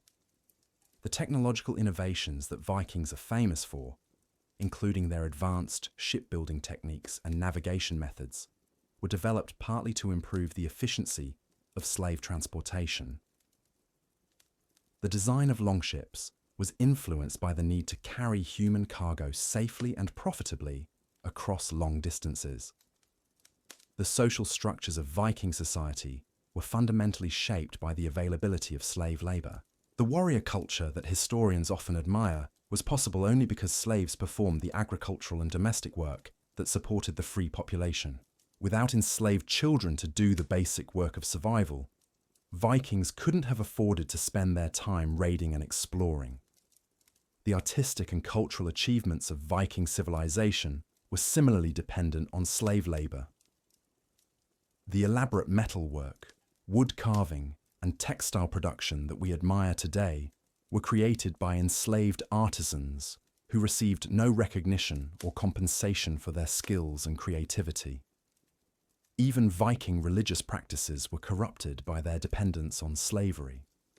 The gods they worshipped were portrayed as endorsing the enslavement and abuse of foreign peoples. The moral framework of their society was twisted to justify the unjustifiable treatment of innocent children. The legal systems that Vikings developed were designed primarily to regulate the ownership and treatment of slaves rather than to protect the rights of free citizens. Much of Viking law was actually slave law, dealing with questions of ownership, inheritance, and punishment that arose from treating human beings as property. The Vikings created elaborate legal categories to distinguish between different types of slaves and to regulate the relationships between slave owners. These legal frameworks were sophisticated and detailed, revealing the central importance of slavery to Viking social organization. The inheritance laws governing slave children were particularly complex because children born to slaves might have different fathers and therefore different ownership claims. Vikings developed detailed procedures for determining ownership of slave children and for resolving disputes between competing claimants. The marriage customs of Viking society were also affected by the availability of slave concubines and the practice of breeding slaves for specific characteristics. Free Viking women often had to compete with slave women for their husbands' attention, creating social tensions that affected family structures and child-rearing practices. The educational systems that Vikings developed for their own children were designed partly to prepare them for their roles as slave owners and managers. Viking children learned from an early age how to command slaves, how to recognize signs of resistance, and how to apply appropriate punishments. This education in domination and cruelty had lasting effects on Viking children, who grew up to be adults incapable of normal empathy or moral reasoning. A society that taught its children to torture other children inevitably produced adults who saw extreme violence as normal and necessary. The psychological profile of typical Viking adults reveals the corrupting influence of growing up in a slave society. Archaeological evidence and historical accounts suggest that Vikings had unusually high rates of mental illness, domestic violence, and social instability compared to other medieval populations. The normalization of extreme cruelty towards slave children created a general brutalization of Viking society that affected how Vikings treated each other, their neighbors, and their own families. Communities that routinely tortured children struggled to maintain stable social relationships and peaceful conflict resolution. The military tactics that made Vikings so successful in their raids and conquests were developed partly through practice on helpless slave populations. Vikings learned techniques for psychological warfare, siegecraft, and mass intimidation by experimenting on enslaved communities who couldn't fight back effectively. The reputation for extreme violence that preceded Viking raids was based largely on their treatment of captured populations, particularly children. Communities that heard about Viking practices often surrendered without fighting, rather than risk having their children enslaved and tortured. This reputation was carefully cultivated by Vikings as a form of psychological warfare that made their military objectives easier to achieve. The terror inspired by stories of child slavery was often more effective than actual military force in securing Viking victories. The intelligence networks that Vikings developed to support their raiding and trading activities were focused heavily on identifying communities with large populations of children who could be captured and enslaved. Vikings invested significant resources in gathering information about target populations, their defenses, and the best times to attack for maximum child capture. The seasonal patterns of Viking raiding were influenced by considerations related to child slavery. Raids were often timed to coincide with agricultural seasons, when adult men would be working in fields and children would be more vulnerable to capture. The Vikings also developed specialized tactics for child capture that involved separating families, terrorizing adult populations into compliance and quickly securing large numbers of young prisoners before organized resistance could develop. The logistics of managing large numbers of captured children during raids required sophisticated planning and coordination. Vikings had to arrange for food, water, shelter, and transportation for hundreds or thousands of children, while also managing their military objectives and protecting their own forces. The training programs that Vikings developed for managing slave children were passed down through generations and continuously refined based on experience. Masters shared techniques for breaking children's resistance, identifying potential troublemakers, and maximizing the economic value of their human property. These training programs were formalized and systematic, resembling modern corporate training programs in their attention to detail and measurement of results. Vikings kept detailed records of which techniques were most effective with different types of children and continuously improved their methods. The psychological techniques used by Viking slave masters were so effective that they influenced later systems of oppression throughout history. Many of the methods developed for controlling slave children were adopted by other societies and used in different contexts for centuries after the Viking Age ended. The scientific approach that Vikings took to human exploitation represents one of the earliest examples of systematic psychological manipulation being used for social control. Their techniques for breaking human resistance and creating compliance were studied and copied by later oppressive regimes. The legacy of Viking child slavery extends far beyond the medieval period and continues to influence how we understand the relationship between individual psychology and social systems.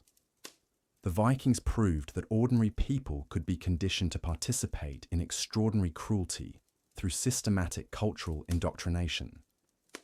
The archaeological evidence for Viking child slavery continues to accumulate as new sites are excavated and new analytical techniques are developed.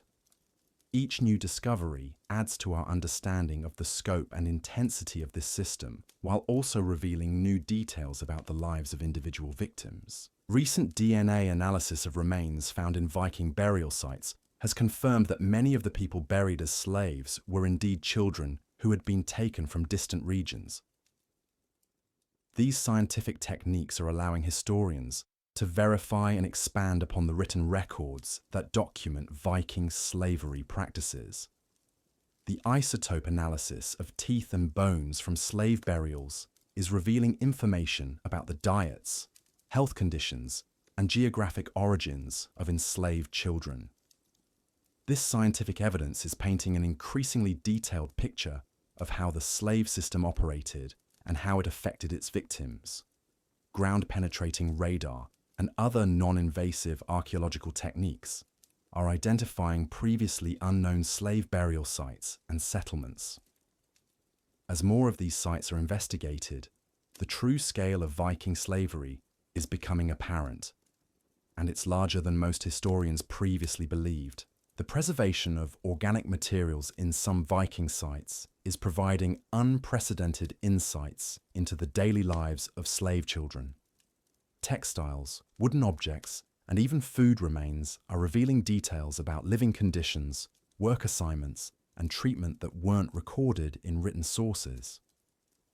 The analysis of trauma patterns in skeletal remains is confirming the extreme violence that slave children experienced, while also revealing new information about specific torture and punishment techniques. The bones themselves are providing testimony about suffering that was never recorded in historical documents. The study of Viking slavery is being revolutionized by interdisciplinary approaches that combine archaeology, history, psychology, and other fields. This comprehensive methodology is revealing connections and patterns that weren't visible when each discipline worked in isolation. The psychological research on trauma and its effects is helping historians understand the mental health consequences of Viking slavery practices. Modern knowledge about PTSD, developmental disorders, and inherited trauma is illuminating aspects of the historical record that were previously difficult to interpret. The comparative study of slavery systems throughout history is revealing that Viking practices were both more systematic and more psychologically sophisticated than many other forms of human bondage. The Vikings appear to have been pioneers in the scientific application of psychological torture for social control. The economic analysis of Viking society is confirming that slavery wasn't. The economic analysis of Viking society is confirming that slavery wasn't just a peripheral activity, but the fundamental foundation upon which their entire civilization was built. When historians calculate the actual monetary value that slave labor contributed to Viking society, the numbers are staggering and completely reframe our understanding of how their culture functioned. Conservative estimates suggest that slave labor accounted for at least 60% of all productive work in Viking society. This wasn't just manual labor either. Enslaved artisans produced the intricate metalwork, wood carvings, and textiles that we associate with Viking craftsmanship. Enslaved farmers grew the food that fed the free population. Enslaved sailors helped crew the ships that carried Vikings on their famous voyages. But the economic impact went far beyond simple labor contribution. The Vikings had developed what economists today would recognize as a sophisticated financial system based on human capital. Slaves weren't just workers. They were investments, currency, and collateral, all rolled into one. Wealthy Vikings would leverage their slave holdings to finance trading expeditions, military campaigns, and colonial settlements. A successful warrior might use his enslaved children as collateral to secure loans for weapons and ships. A merchant might trade slave children instead of coins to purchase goods from foreign traders. The Vikings created what was essentially a futures market in human beings. Contracts were written for the delivery of specific numbers and types of slave children months or years in advance. Merchants would pay deposits to secure access to children who hadn't even been captured yet, financing raiding expeditions in exchange for guaranteed access to the human cargo. These financial instruments were incredibly sophisticated for their time. Vikings developed standardized measurements for evaluating slave quality, insurance systems to protect against losses during transport, and credit arrangements that allowed smaller operators to participate in the slave trade without huge upfront investments. The international scope of Viking slave trading created one of the first truly global economies. Viking merchants established permanent trading posts from Dublin to Constantinople specifically to facilitate the movement of enslaved children. These trading networks connected northern Europe with the Mediterranean, the Byzantine Empire, and even parts of Central Asia. The currencies used in different regions were often calibrated based on slave values. A healthy child might be worth a specific weight of silver in one market, but could be traded for different commodities in another location. Vikings became experts at currency arbitrage, moving children between markets to maximize their profits from regional price differences. The scale of these operations required massive logistical support systems that employed thousands of free Vikings in supporting roles. Shipbuilders, weaponsmiths, food suppliers, and financial specialists all depended on the slave trade for their livelihoods. Entire communities were economically dependent on the systematic exploitation of enslaved children. The technological innovations that made Viking expansion possible were funded primarily through slave profits. The advanced metallurgy that produced superior weapons, the navigation techniques that enabled long-distance voyages, and the shipbuilding methods that created faster and more seaworthy vessels were all developed using wealth generated through human trafficking. Universities and research institutions of the Viking Age, such as they were, received funding from slave traders who wanted to improve their techniques and expand their markets. Some of the earliest systematic studies of geography, languages, and cultures were conducted to identify new sources of slave children and more efficient methods of capturing and transporting them. The cultural achievements that historians celebrate about Viking civilization were literally built on the backs of enslaved children. The elaborate halls where Vikings held their famous feasts were constructed by slave labor. The The golden arm rings and intricate jewelry that symbolized Viking wealth were crafted by enslaved artisans. The epic poems and sagas that preserved Viking culture were composed by storytellers who were supported by slave-generated wealth. Even the religious practices that gave Viking culture its spiritual dimension were corrupted by their dependence on slave labor. The temples where Vikings worshipped their gods were built by slaves. The sacrificial ceremonies that honored their deities required enslaved victims. The priests who conducted these rituals were supported by donations that came primarily from slave trading profits. The gods themselves were reimagined to justify and celebrate the enslavement of children. Odin became not just a wisdom god, but a patron of slave raiders. Thor was portrayed as approving the capture and torture of foreign children. The entire Norse pantheon was reshaped to provide divine sanction for activities that any moral person would recognize as pure evil.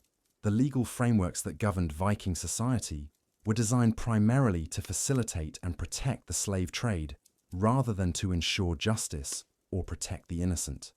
The majority of Viking law dealt with questions of slave ownership, inheritance rights in human property, and procedures for resolving disputes between slave traders.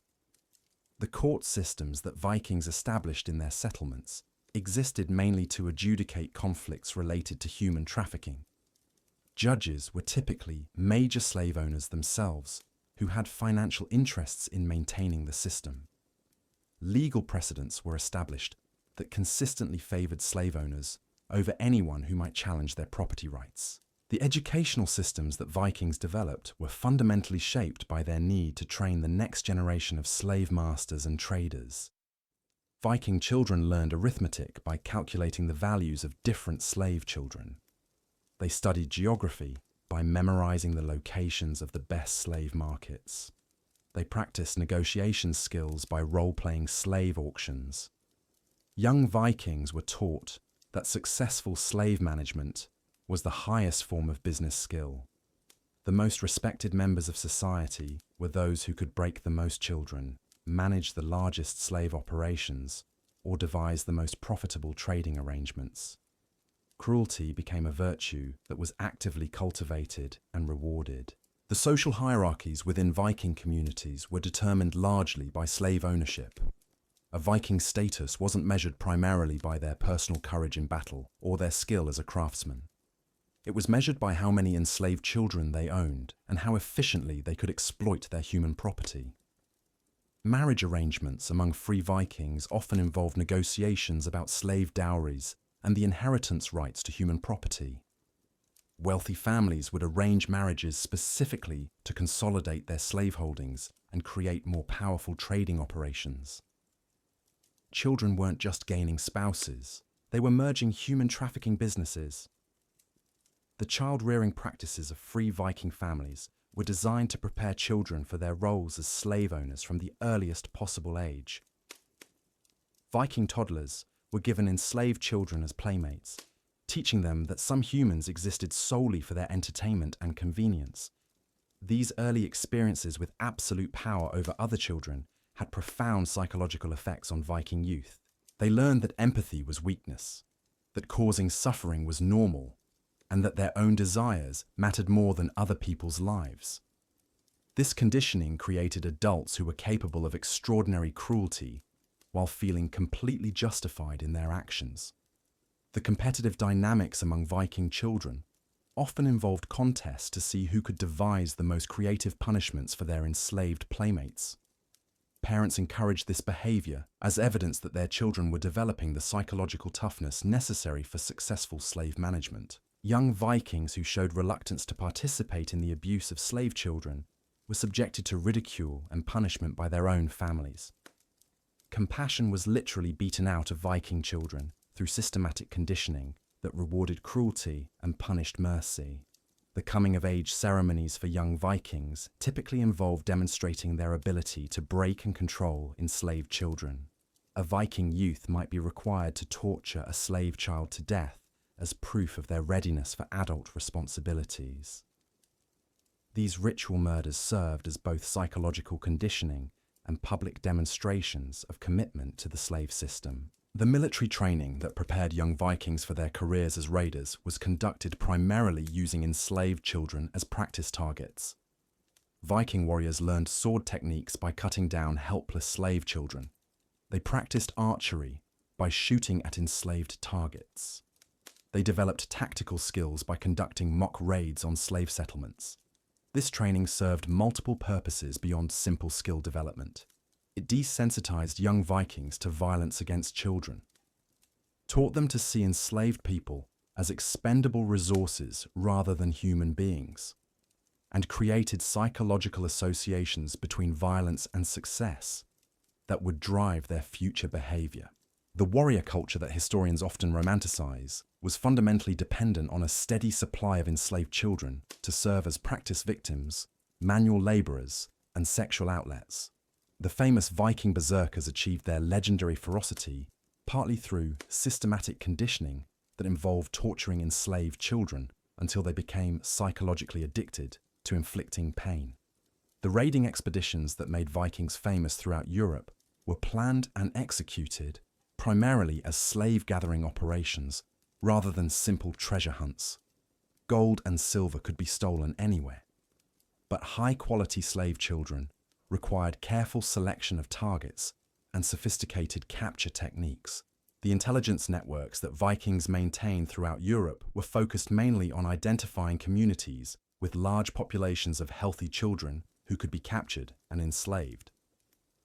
Viking merchants traveling as peaceful traders were actually conducting reconnaissance missions to assess the slave potential of different regions. The timing of Viking raids was calculated to maximize child capture while minimizing military resistance. Attacks were often scheduled to coincide with harvest seasons, when adult men would be working in distant fields and children would be concentrated in villages with minimal protection. The routes that Viking ships took were determined largely by slave market considerations rather than simple geographical convenience. Vikings would travel hundreds of miles out of their way to reach markets where enslaved children commanded premium prices or where they could exchange human cargo for particularly valuable goods. The diplomatic relationships that Vikings maintained with other cultures were shaped primarily by slave trading considerations. Vikings allied themselves with societies that could provide enslaved children and made enemies of those who interfered with their human trafficking operations. The conversion of Vikings to Christianity, which historians often portray as a spiritual awakening, was actually motivated largely by economic calculations related to slave trading.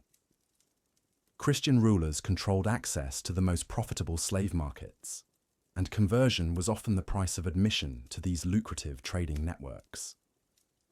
The Christian Viking kings who emerged in later periods didn't abandon slavery. Instead, they developed new theological justifications for enslaving non-Christian children while maintaining their profitable human trafficking operations under religious cover. The archaeological evidence from Christian Viking settlements shows that slave ownership actually increased after conversion rather than decreasing.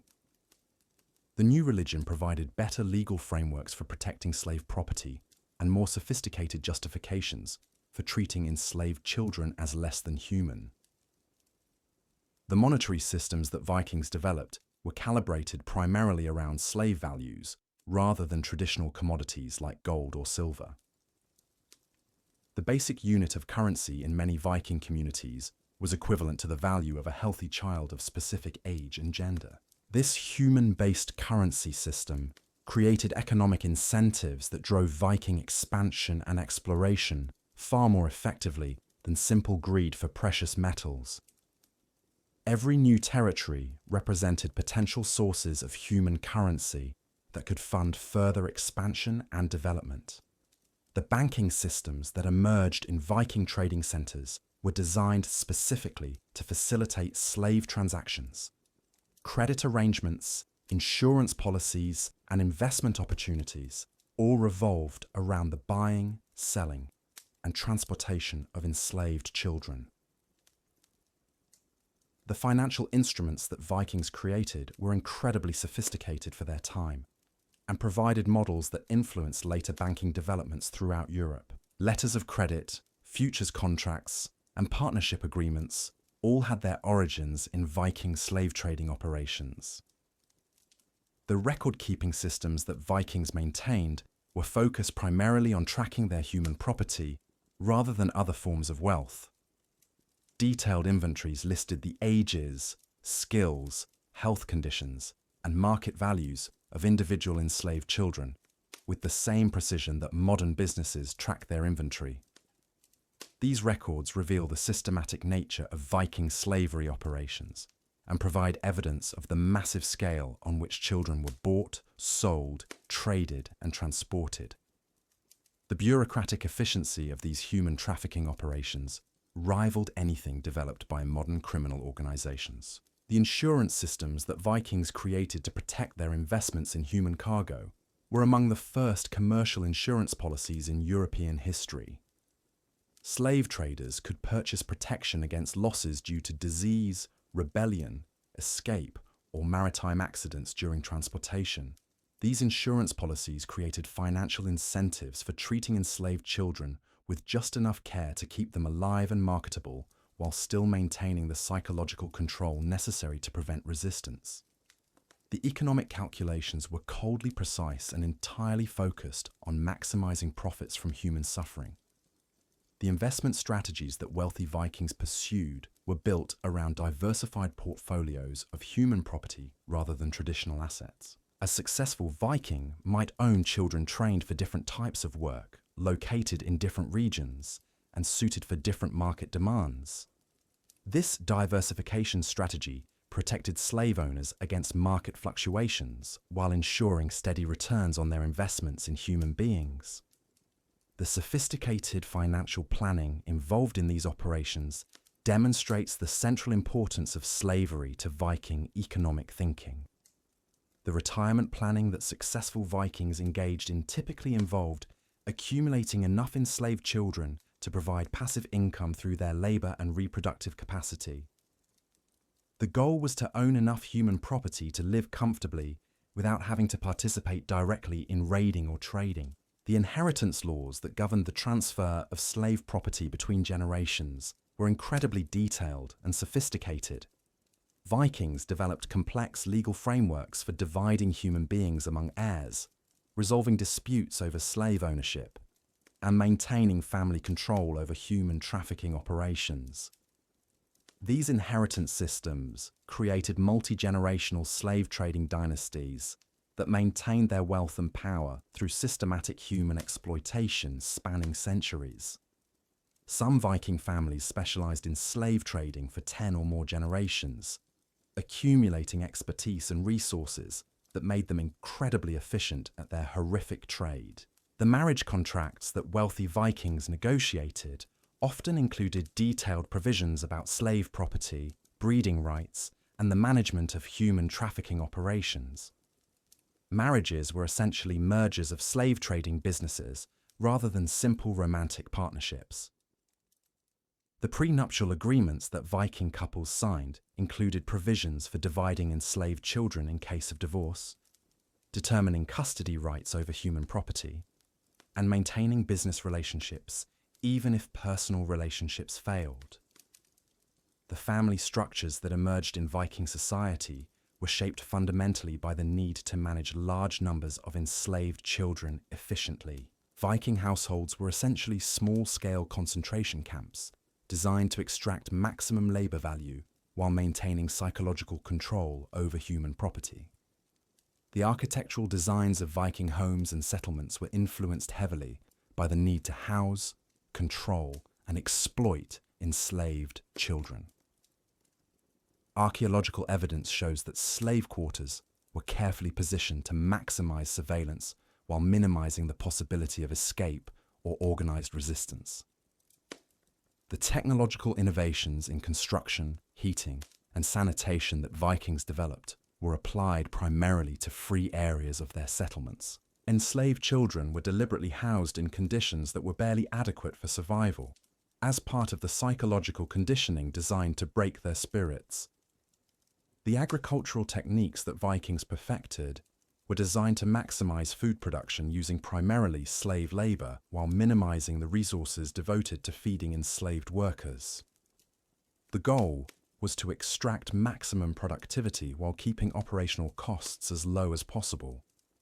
The manufacturing processes that Vikings developed for producing weapons, tools, and luxury goods were built around the assumption of unlimited access to skilled enslaved artisans who could be worked to death and replaced as needed. The quality control systems that Viking craftsmen used involved training enslaved children to perform repetitive tasks with precision while reserving creative and decision-making roles for free workers. This division of labor maximized efficiency while maintaining social hierarchies.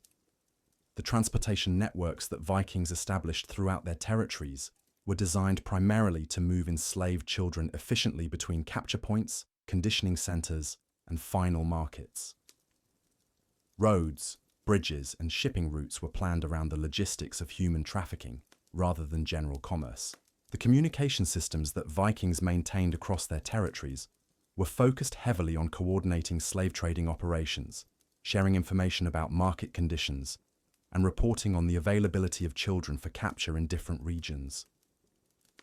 The military strategies that made Viking expansion so successful were built around the systematic capture and exploitation of enslaved children rather than simple conquest and plunder. The goal wasn't just to defeat enemies, but to acquire human resources that could fund further expansion. The colonial settlements that Vikings established in Iceland, Greenland, and North America were economically viable only because they were built using slave labor and supplied with enslaved workers from European markets. Without access to enslaved children, these distant colonies would have failed economically. The exploration voyages that took Vikings to distant shores were financed primarily through slave trading profits and motivated largely by the search for new sources of human cargo. The famous Viking explorers were essentially advanced scouts for human trafficking operations. The cultural exchanges that Vikings had with other civilizations were shaped primarily by slave trading relationships rather than genuine intellectual or artistic curiosity. Vikings were interested in other cultures mainly as sources of enslaved children or as markets for human cargo. The technological transfers that occurred through Viking contact with other societies often involved learning more efficient methods of capturing, transporting, and controlling enslaved populations. Vikings were quick to adopt any innovations that could improve their human trafficking operations. The linguistic influences that Viking contact had on other languages were heavily weighted toward terminology related to slavery, human trafficking, and the systematic exploitation of children. Many of the loanwords that entered other languages from Old Norse were related to various aspects of the slave trade. The artistic influences that Vikings had on other cultures often involved introducing motifs and themes that celebrated the domination and exploitation of enslaved peoples. Viking artistic styles frequently depicted the torture and humiliation of captives as heroic and aesthetically pleasing subjects. The religious influences that Viking contact had on other belief systems often involved spreading theological justifications for slavery and child exploitation. Viking missionaries, such as they were, focused heavily on convincing other peoples that enslaving children was divinely ordained and morally necessary. The political systems that Vikings established in their territories were designed primarily to facilitate and protect slave trading operations, rather than to provide good governance for free populations. Viking law was essentially slave law, focused on regulating the ownership and exploitation of human property. The administrative systems that Vikings created were built around the need to track, manage, and extract value from large populations of enslaved children. The bureaucratic innovations that emerged from these systems influenced later governmental developments throughout Europe. The taxation systems that Viking rulers implemented were designed to extract revenue primarily from slave trading activities, rather than from traditional economic activities, like agriculture or crafts. The wealth that funded Viking civilization came overwhelmingly from human trafficking. The military organizations that Vikings created were structured primarily to support slave raiding operations rather than to provide defense against external threats.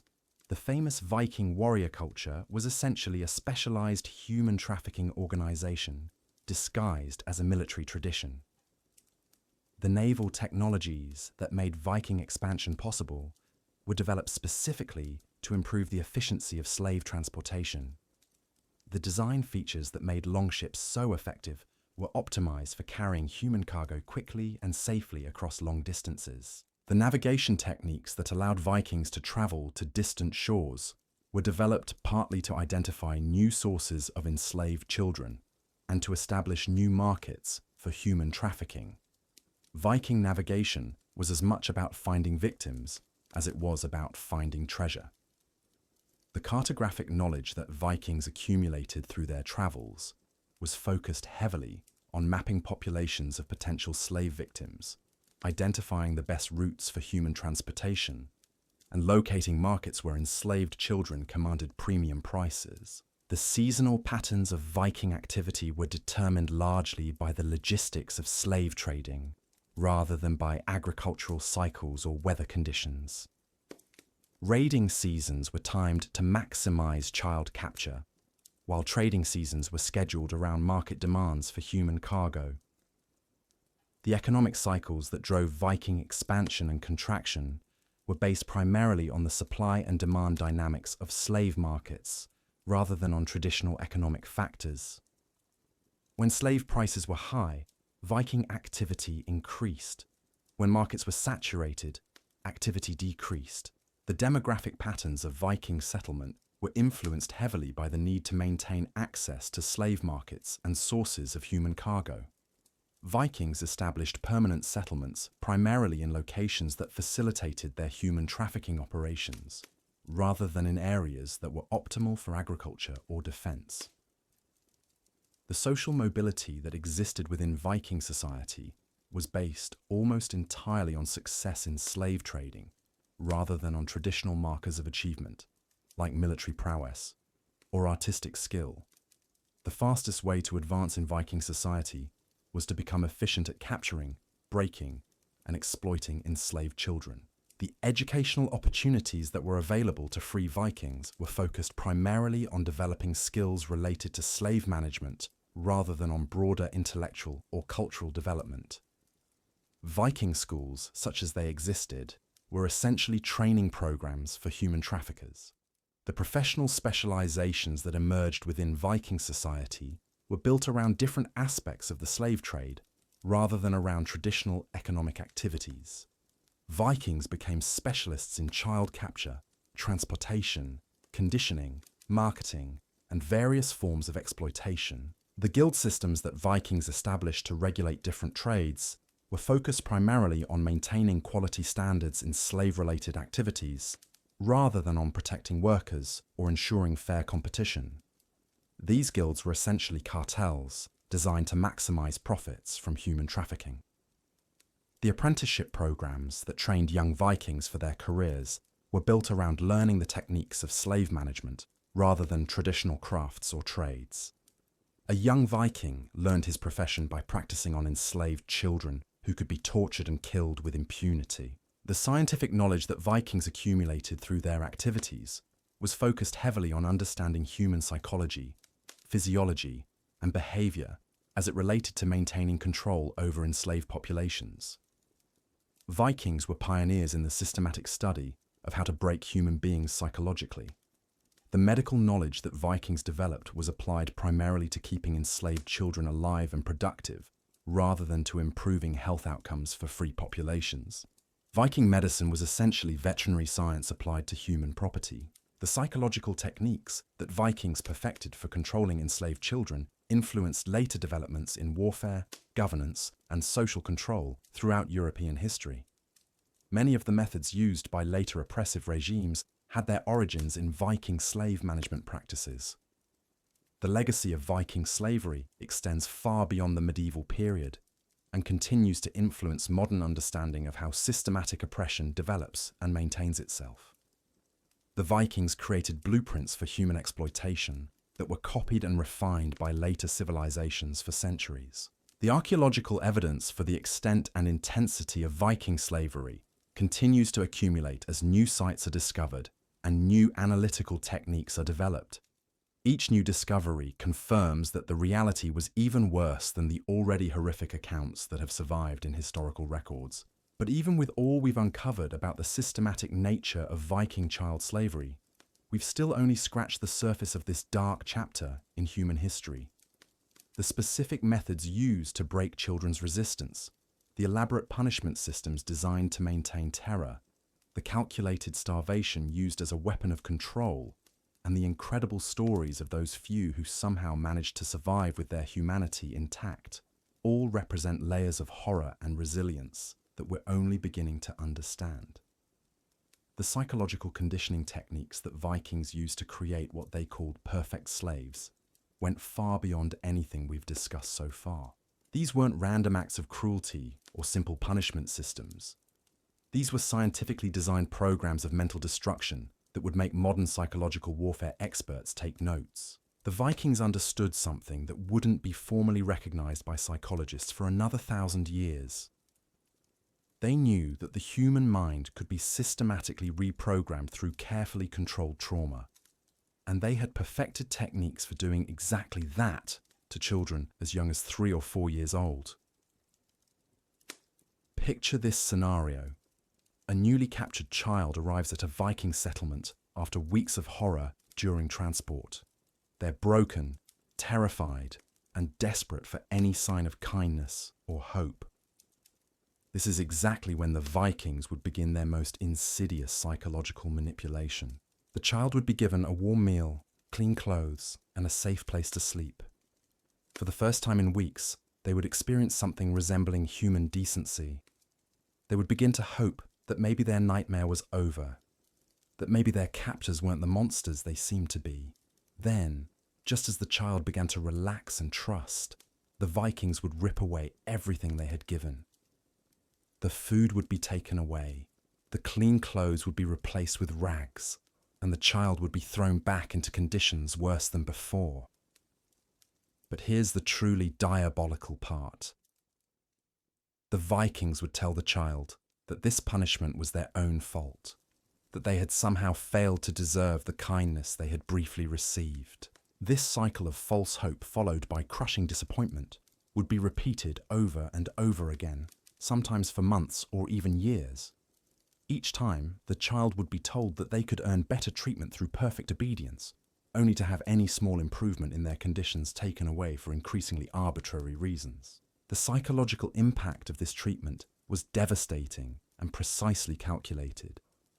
Children learned that hope itself was dangerous, that trusting anyone could lead to unbearable pain, and that their own perceptions couldn't be relied upon. They developed what psychologists today would recognize as learned helplessness, so profound that many stopped trying to improve their situations altogether. But the Vikings took this psychological manipulation even further. They understood that completely destroying a child's spirit wasn't always the most profitable approach. Sometimes they needed slaves who could think and make decisions, but only within very narrow parameters that served their master's interests. So they developed what we might call selective conditioning. Children who showed intelligence or creativity weren't necessarily broken completely. Instead, they were taught to apply their abilities only in ways that benefited their owners. A child who showed artistic talent might be trained to create beautiful objects, but only for their master's glory. A child who demonstrated leadership qualities might be taught to manage other slaves, but never to question the system itself. This selective conditioning was incredibly sophisticated and required careful observation of each child's individual psychology. Vikings became expert at identifying children's natural strengths and then corrupting those strengths to serve their own purposes. They turned victims' best qualities against them, making children complicit in their own oppression. The religious programming that enslaved children underwent was particularly insidious because it attacked their spiritual foundation as well as their psychological one. Children were forced to participate in elaborate ceremonies designed to make them renounce their family's gods and accept Viking deities as their new spiritual masters. But this wasn't just about changing religious beliefs. The Vikings used these conversion ceremonies as opportunities for ritual humiliation and psychological manipulation that went far beyond simple religious instruction. Children were forced to participate in mock sacrifices of figures representing their birth parents.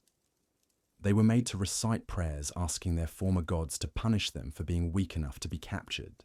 These ceremonies were designed to create spiritual confusion and self-hatred that would last for the rest of the child's life. Even children who eventually escaped or gained freedom often struggled with religious faith because their earliest spiritual experiences had been corrupted by systematic abuse. The Vikings also understood the power of peer pressure and social isolation in maintaining control over enslaved children.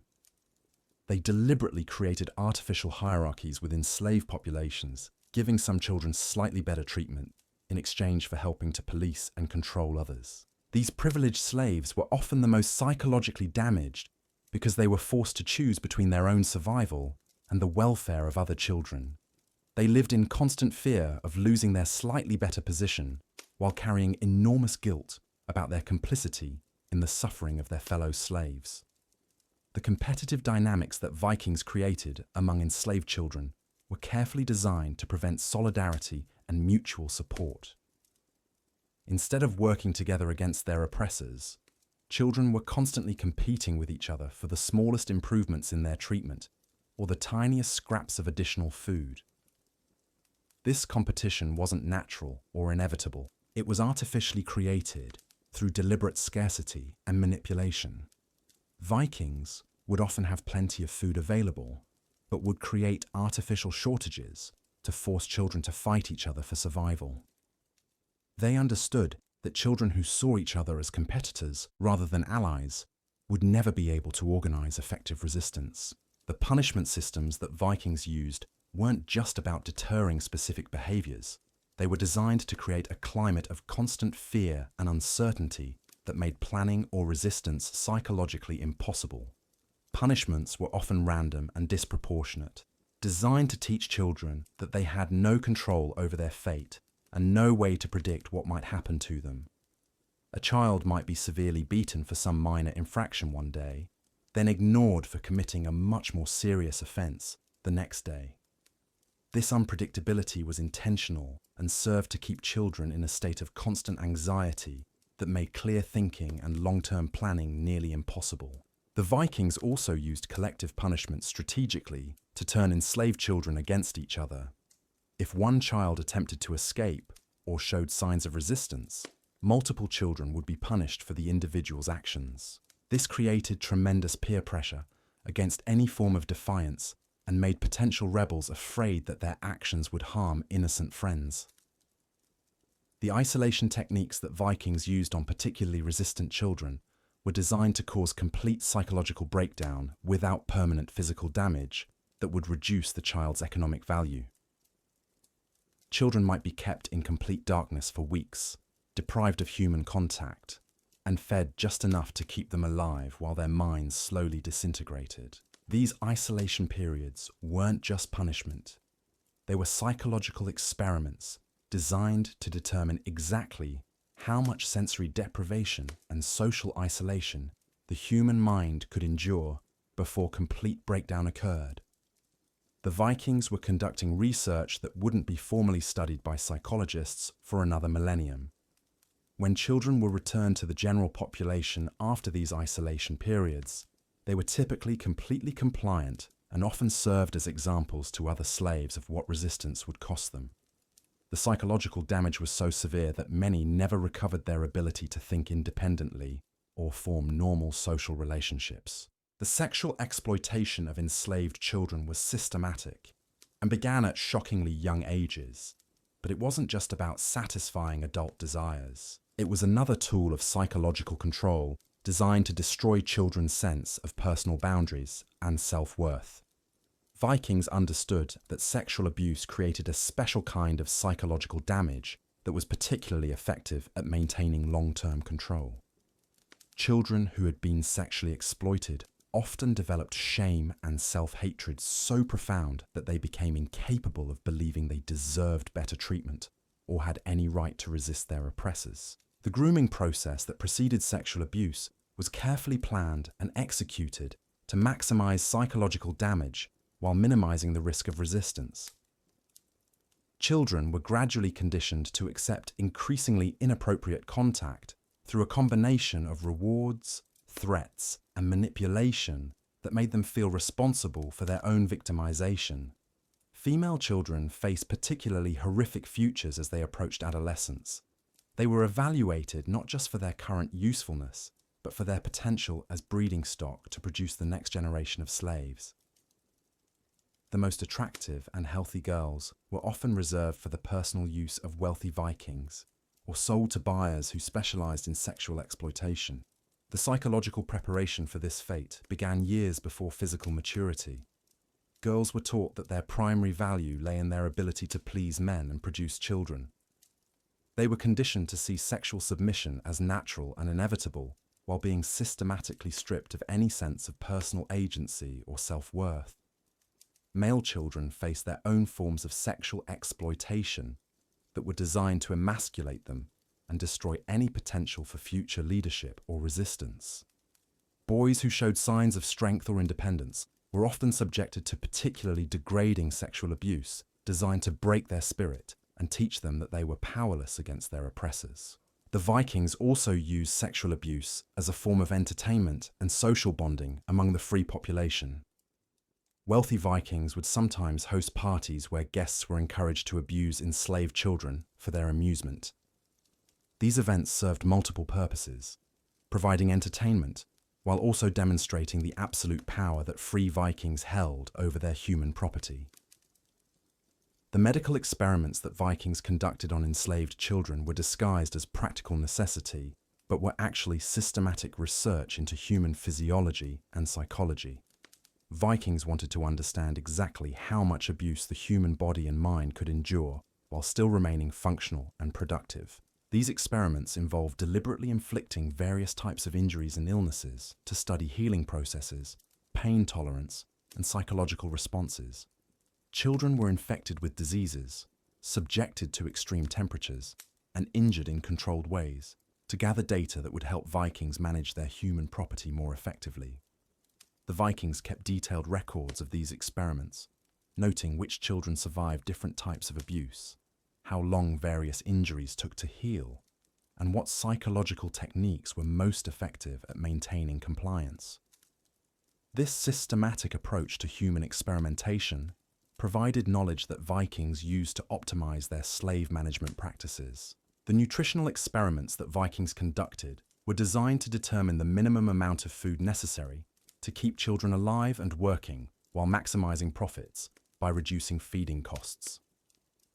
Different groups of children were given different diets to determine which combinations of foods provided adequate nutrition at the lowest possible cost. These experiments revealed that Vikings could keep children functioning on diets that were barely above starvation level, allowing them to maximize their profits while maintaining a workforce that was too weak and malnourished to mount effective resistance. The sleep deprivation studies that Vikings conducted were designed to understand how little rest enslaved children needed to remain productive, while using sleep deprivation as a tool of psychological control. Children were kept awake for varying periods to determine the optimal balance between productivity and control. The Vikings discovered that chronically sleep-deprived children were much easier to control and less likely to engage in resistance activities. They institutionalized sleep deprivation as a standard practice in slave management, ensuring that enslaved children never got enough rest to think clearly or plan escapes. The language suppression techniques that Vikings used were designed to cut children's last ties to their cultural identity, while making communication between slaves from different regions nearly impossible. Children were forbidden from speaking their native languages and were severely punished for any attempt to teach their languages to other slaves. This linguistic isolation served multiple purposes. It prevented slaves from different backgrounds from communicating effectively with each other, making organized resistance much more difficult. It also completed the process of cultural destruction that had begun with religious conversion and family separation. Children who persisted in speaking their native languages faced escalating punishments that could include having their tongues cut out or being killed as examples to other slaves. Most learned quickly to suppress their linguistic heritage, losing another connection to their pre-slavery identity. The Vikings also used language as a tool of psychological manipulation, teaching enslaved children degrading terms to describe themselves and their fellow slaves, while requiring them to use honorific language when speaking to or about their masters. This linguistic conditioning reinforced social hierarchies and helped maintain psychological control. The memory suppression techniques that Vikings used were designed to help enslaved children forget their previous lives and identities. Children were punished for talking about their families, their homes, or their lives before slavery. They were told repeatedly that their previous lives had been dreams or fantasies, that their current situation was the only reality they had ever known. This systematic assault on memory was particularly effective with very young children who might genuinely begin to doubt their own recollections of freedom and family. Over time, many enslaved children lost clear memories of their pre-slavery lives, making psychological recovery much more difficult even if they eventually gained freedom. The Vikings understood that memory was crucial to maintaining personal identity and sense of self. By systematically destroying enslaved children's memories of better times, they made it much harder for those children to imagine or work toward a different future. The creativity suppression programs that Vikings implemented were designed to prevent enslaved children from developing the imagination and problem-solving skills that might enable escape attempts or resistance activities. Children were forbidden from engaging in creative play, storytelling, or any activities that encouraged independent thinking. Art, music, and literature were completely banned among enslaved children unless they were being trained for specific entertainment roles that served their masters' interests. Even then, creative expression was strictly controlled and limited to themes that reinforced the legitimacy of slavery and the superiority of Viking culture. Children who showed natural artistic or creative abilities faced a particularly cruel fate. Their talents were recognized and then systematically corrupted, turning their greatest gifts into tools of their own oppression. A child who might have become a great storyteller was instead forced to create propaganda that justified their own enslavement. The educational programs that Vikings developed for enslaved children were designed to teach specific skills, while ensuring that those skills could never be used for the children's own benefit or liberation.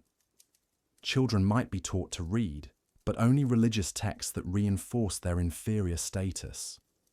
They might learn mathematics, but only as it applied to calculating their own productivity or value. These educational programs were carefully designed to create skilled workers who lacked the critical thinking abilities that might lead them to question their situation or seek better lives. Vikings wanted slaves who could perform complex tasks, but who would never think to use those skills for their own advancement. The physical conditioning programs that Vikings implemented were designed to create bodies that were strong enough for hard labor, but psychologically broken enough to never use that strength against their oppressors. Enslaved children were subjected to brutal physical training that built muscle and endurance, while systematically destroying their will to resist. These conditioning programs involved exercises and activities that were deliberately painful and humiliating, designed to associate physical strength with submission rather than empowerment.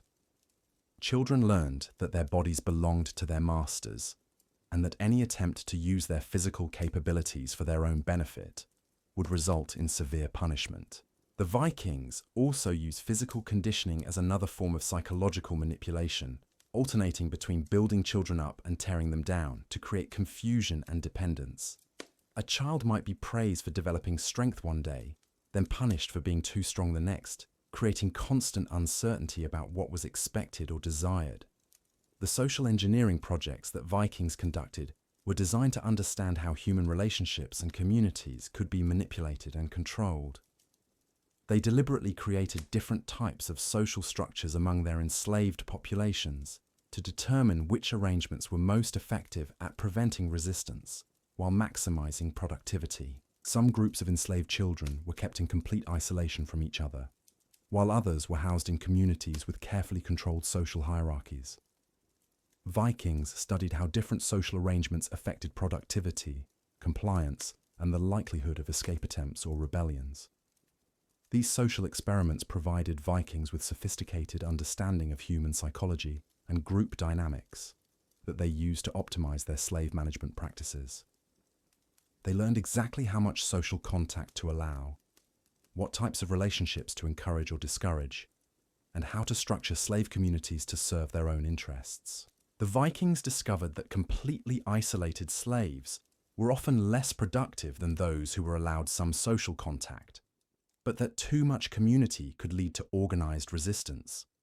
They developed precise formulas for managing social relationships among enslaved children to maximize their benefits while minimizing risks. The psychological profiling systems that Vikings developed allowed them to categorize enslaved children according to their personalities, abilities, and potential uses. Different types of children received different conditioning programs designed to maximize their value while minimizing the risk of resistance. Children who showed leadership potential were either killed immediately or subjected to especially intensive conditioning designed to turn their natural abilities towards serving their masters more effectively. Intelligent children might be trained for administrative roles that required thinking skills, but within very narrow parameters that prevented them from using their intelligence for escape or resistance. Artistic children were conditioned to create beauty only for their master's enjoyment. Athletic children were trained to use their physical abilities only in ways that served their owner's interests. Every natural talent or ability was identified and then corrupted to serve the slave system. The long-term psychological studies that Vikings conducted followed individual enslaved children throughout their entire lives to understand how different conditioning techniques affected development and behavior over time. These studies provided Vikings with unprecedented understanding of human psychology and development. Vikings learned which childhood experiences were most effective at creating compliant adults, which types of trauma produced the most useful psychological damage, and which conditioning techniques had the longest lasting effects. This knowledge allowed them to continuously refine their slave management practices to achieve better results with less effort. The generational studies that Vikings conducted examined how trauma and conditioning affected not just individual slaves, but their children and grandchildren. Vikings discovered that psychological damage could be transmitted across generations, creating inherited patterns of compliance and submission. This discovery led Vikings to develop breeding programs designed not just to produce physically strong slaves, but to create genetic lines that were psychologically predisposed to accept slavery as natural and inevitable. They were attempting to breed compliance into the human genome itself. The Vikings understood that their slave system would be most successful if they could create populations of people who genuinely believed they deserved to be enslaved. Through systematic psychological manipulation spanning multiple generations, they were working toward creating a permanent underclass that would police itself and require minimal external control. The research programs that Vikings established to study human psychology and behavior were among the most sophisticated scientific endeavors of their time. These weren't random experiments conducted by individual slave owners. They were coordinated research projects involving multiple communities and hundreds of test subjects. The data collection methods that Vikings used were remarkably advanced for their era. They kept detailed records of individual slaves' responses to different treatments, tracked behavioral changes over time, and shared information between different research sites to identify patterns and optimize techniques. The statistical analysis that Vikings conducted on their experimental data allowed them to identify which conditioning techniques were most effective with different types of children. They developed detailed protocols for managing enslaved children based on age, gender, cultural background, and individual psychological profiles. The Vikings were essentially conducting the world's first systematic research into applied psychology, using enslaved children as unwilling test subjects in experiments designed to perfect techniques of human control and exploitation. The knowledge they gained through these horrific studies influenced their practices for generations and provided blueprints that would be copied by later oppressive systems throughout history. But perhaps most disturbing of all was how the Vikings managed to convince themselves that this systematic torture and exploitation of children was not only acceptable, but actually noble and necessary.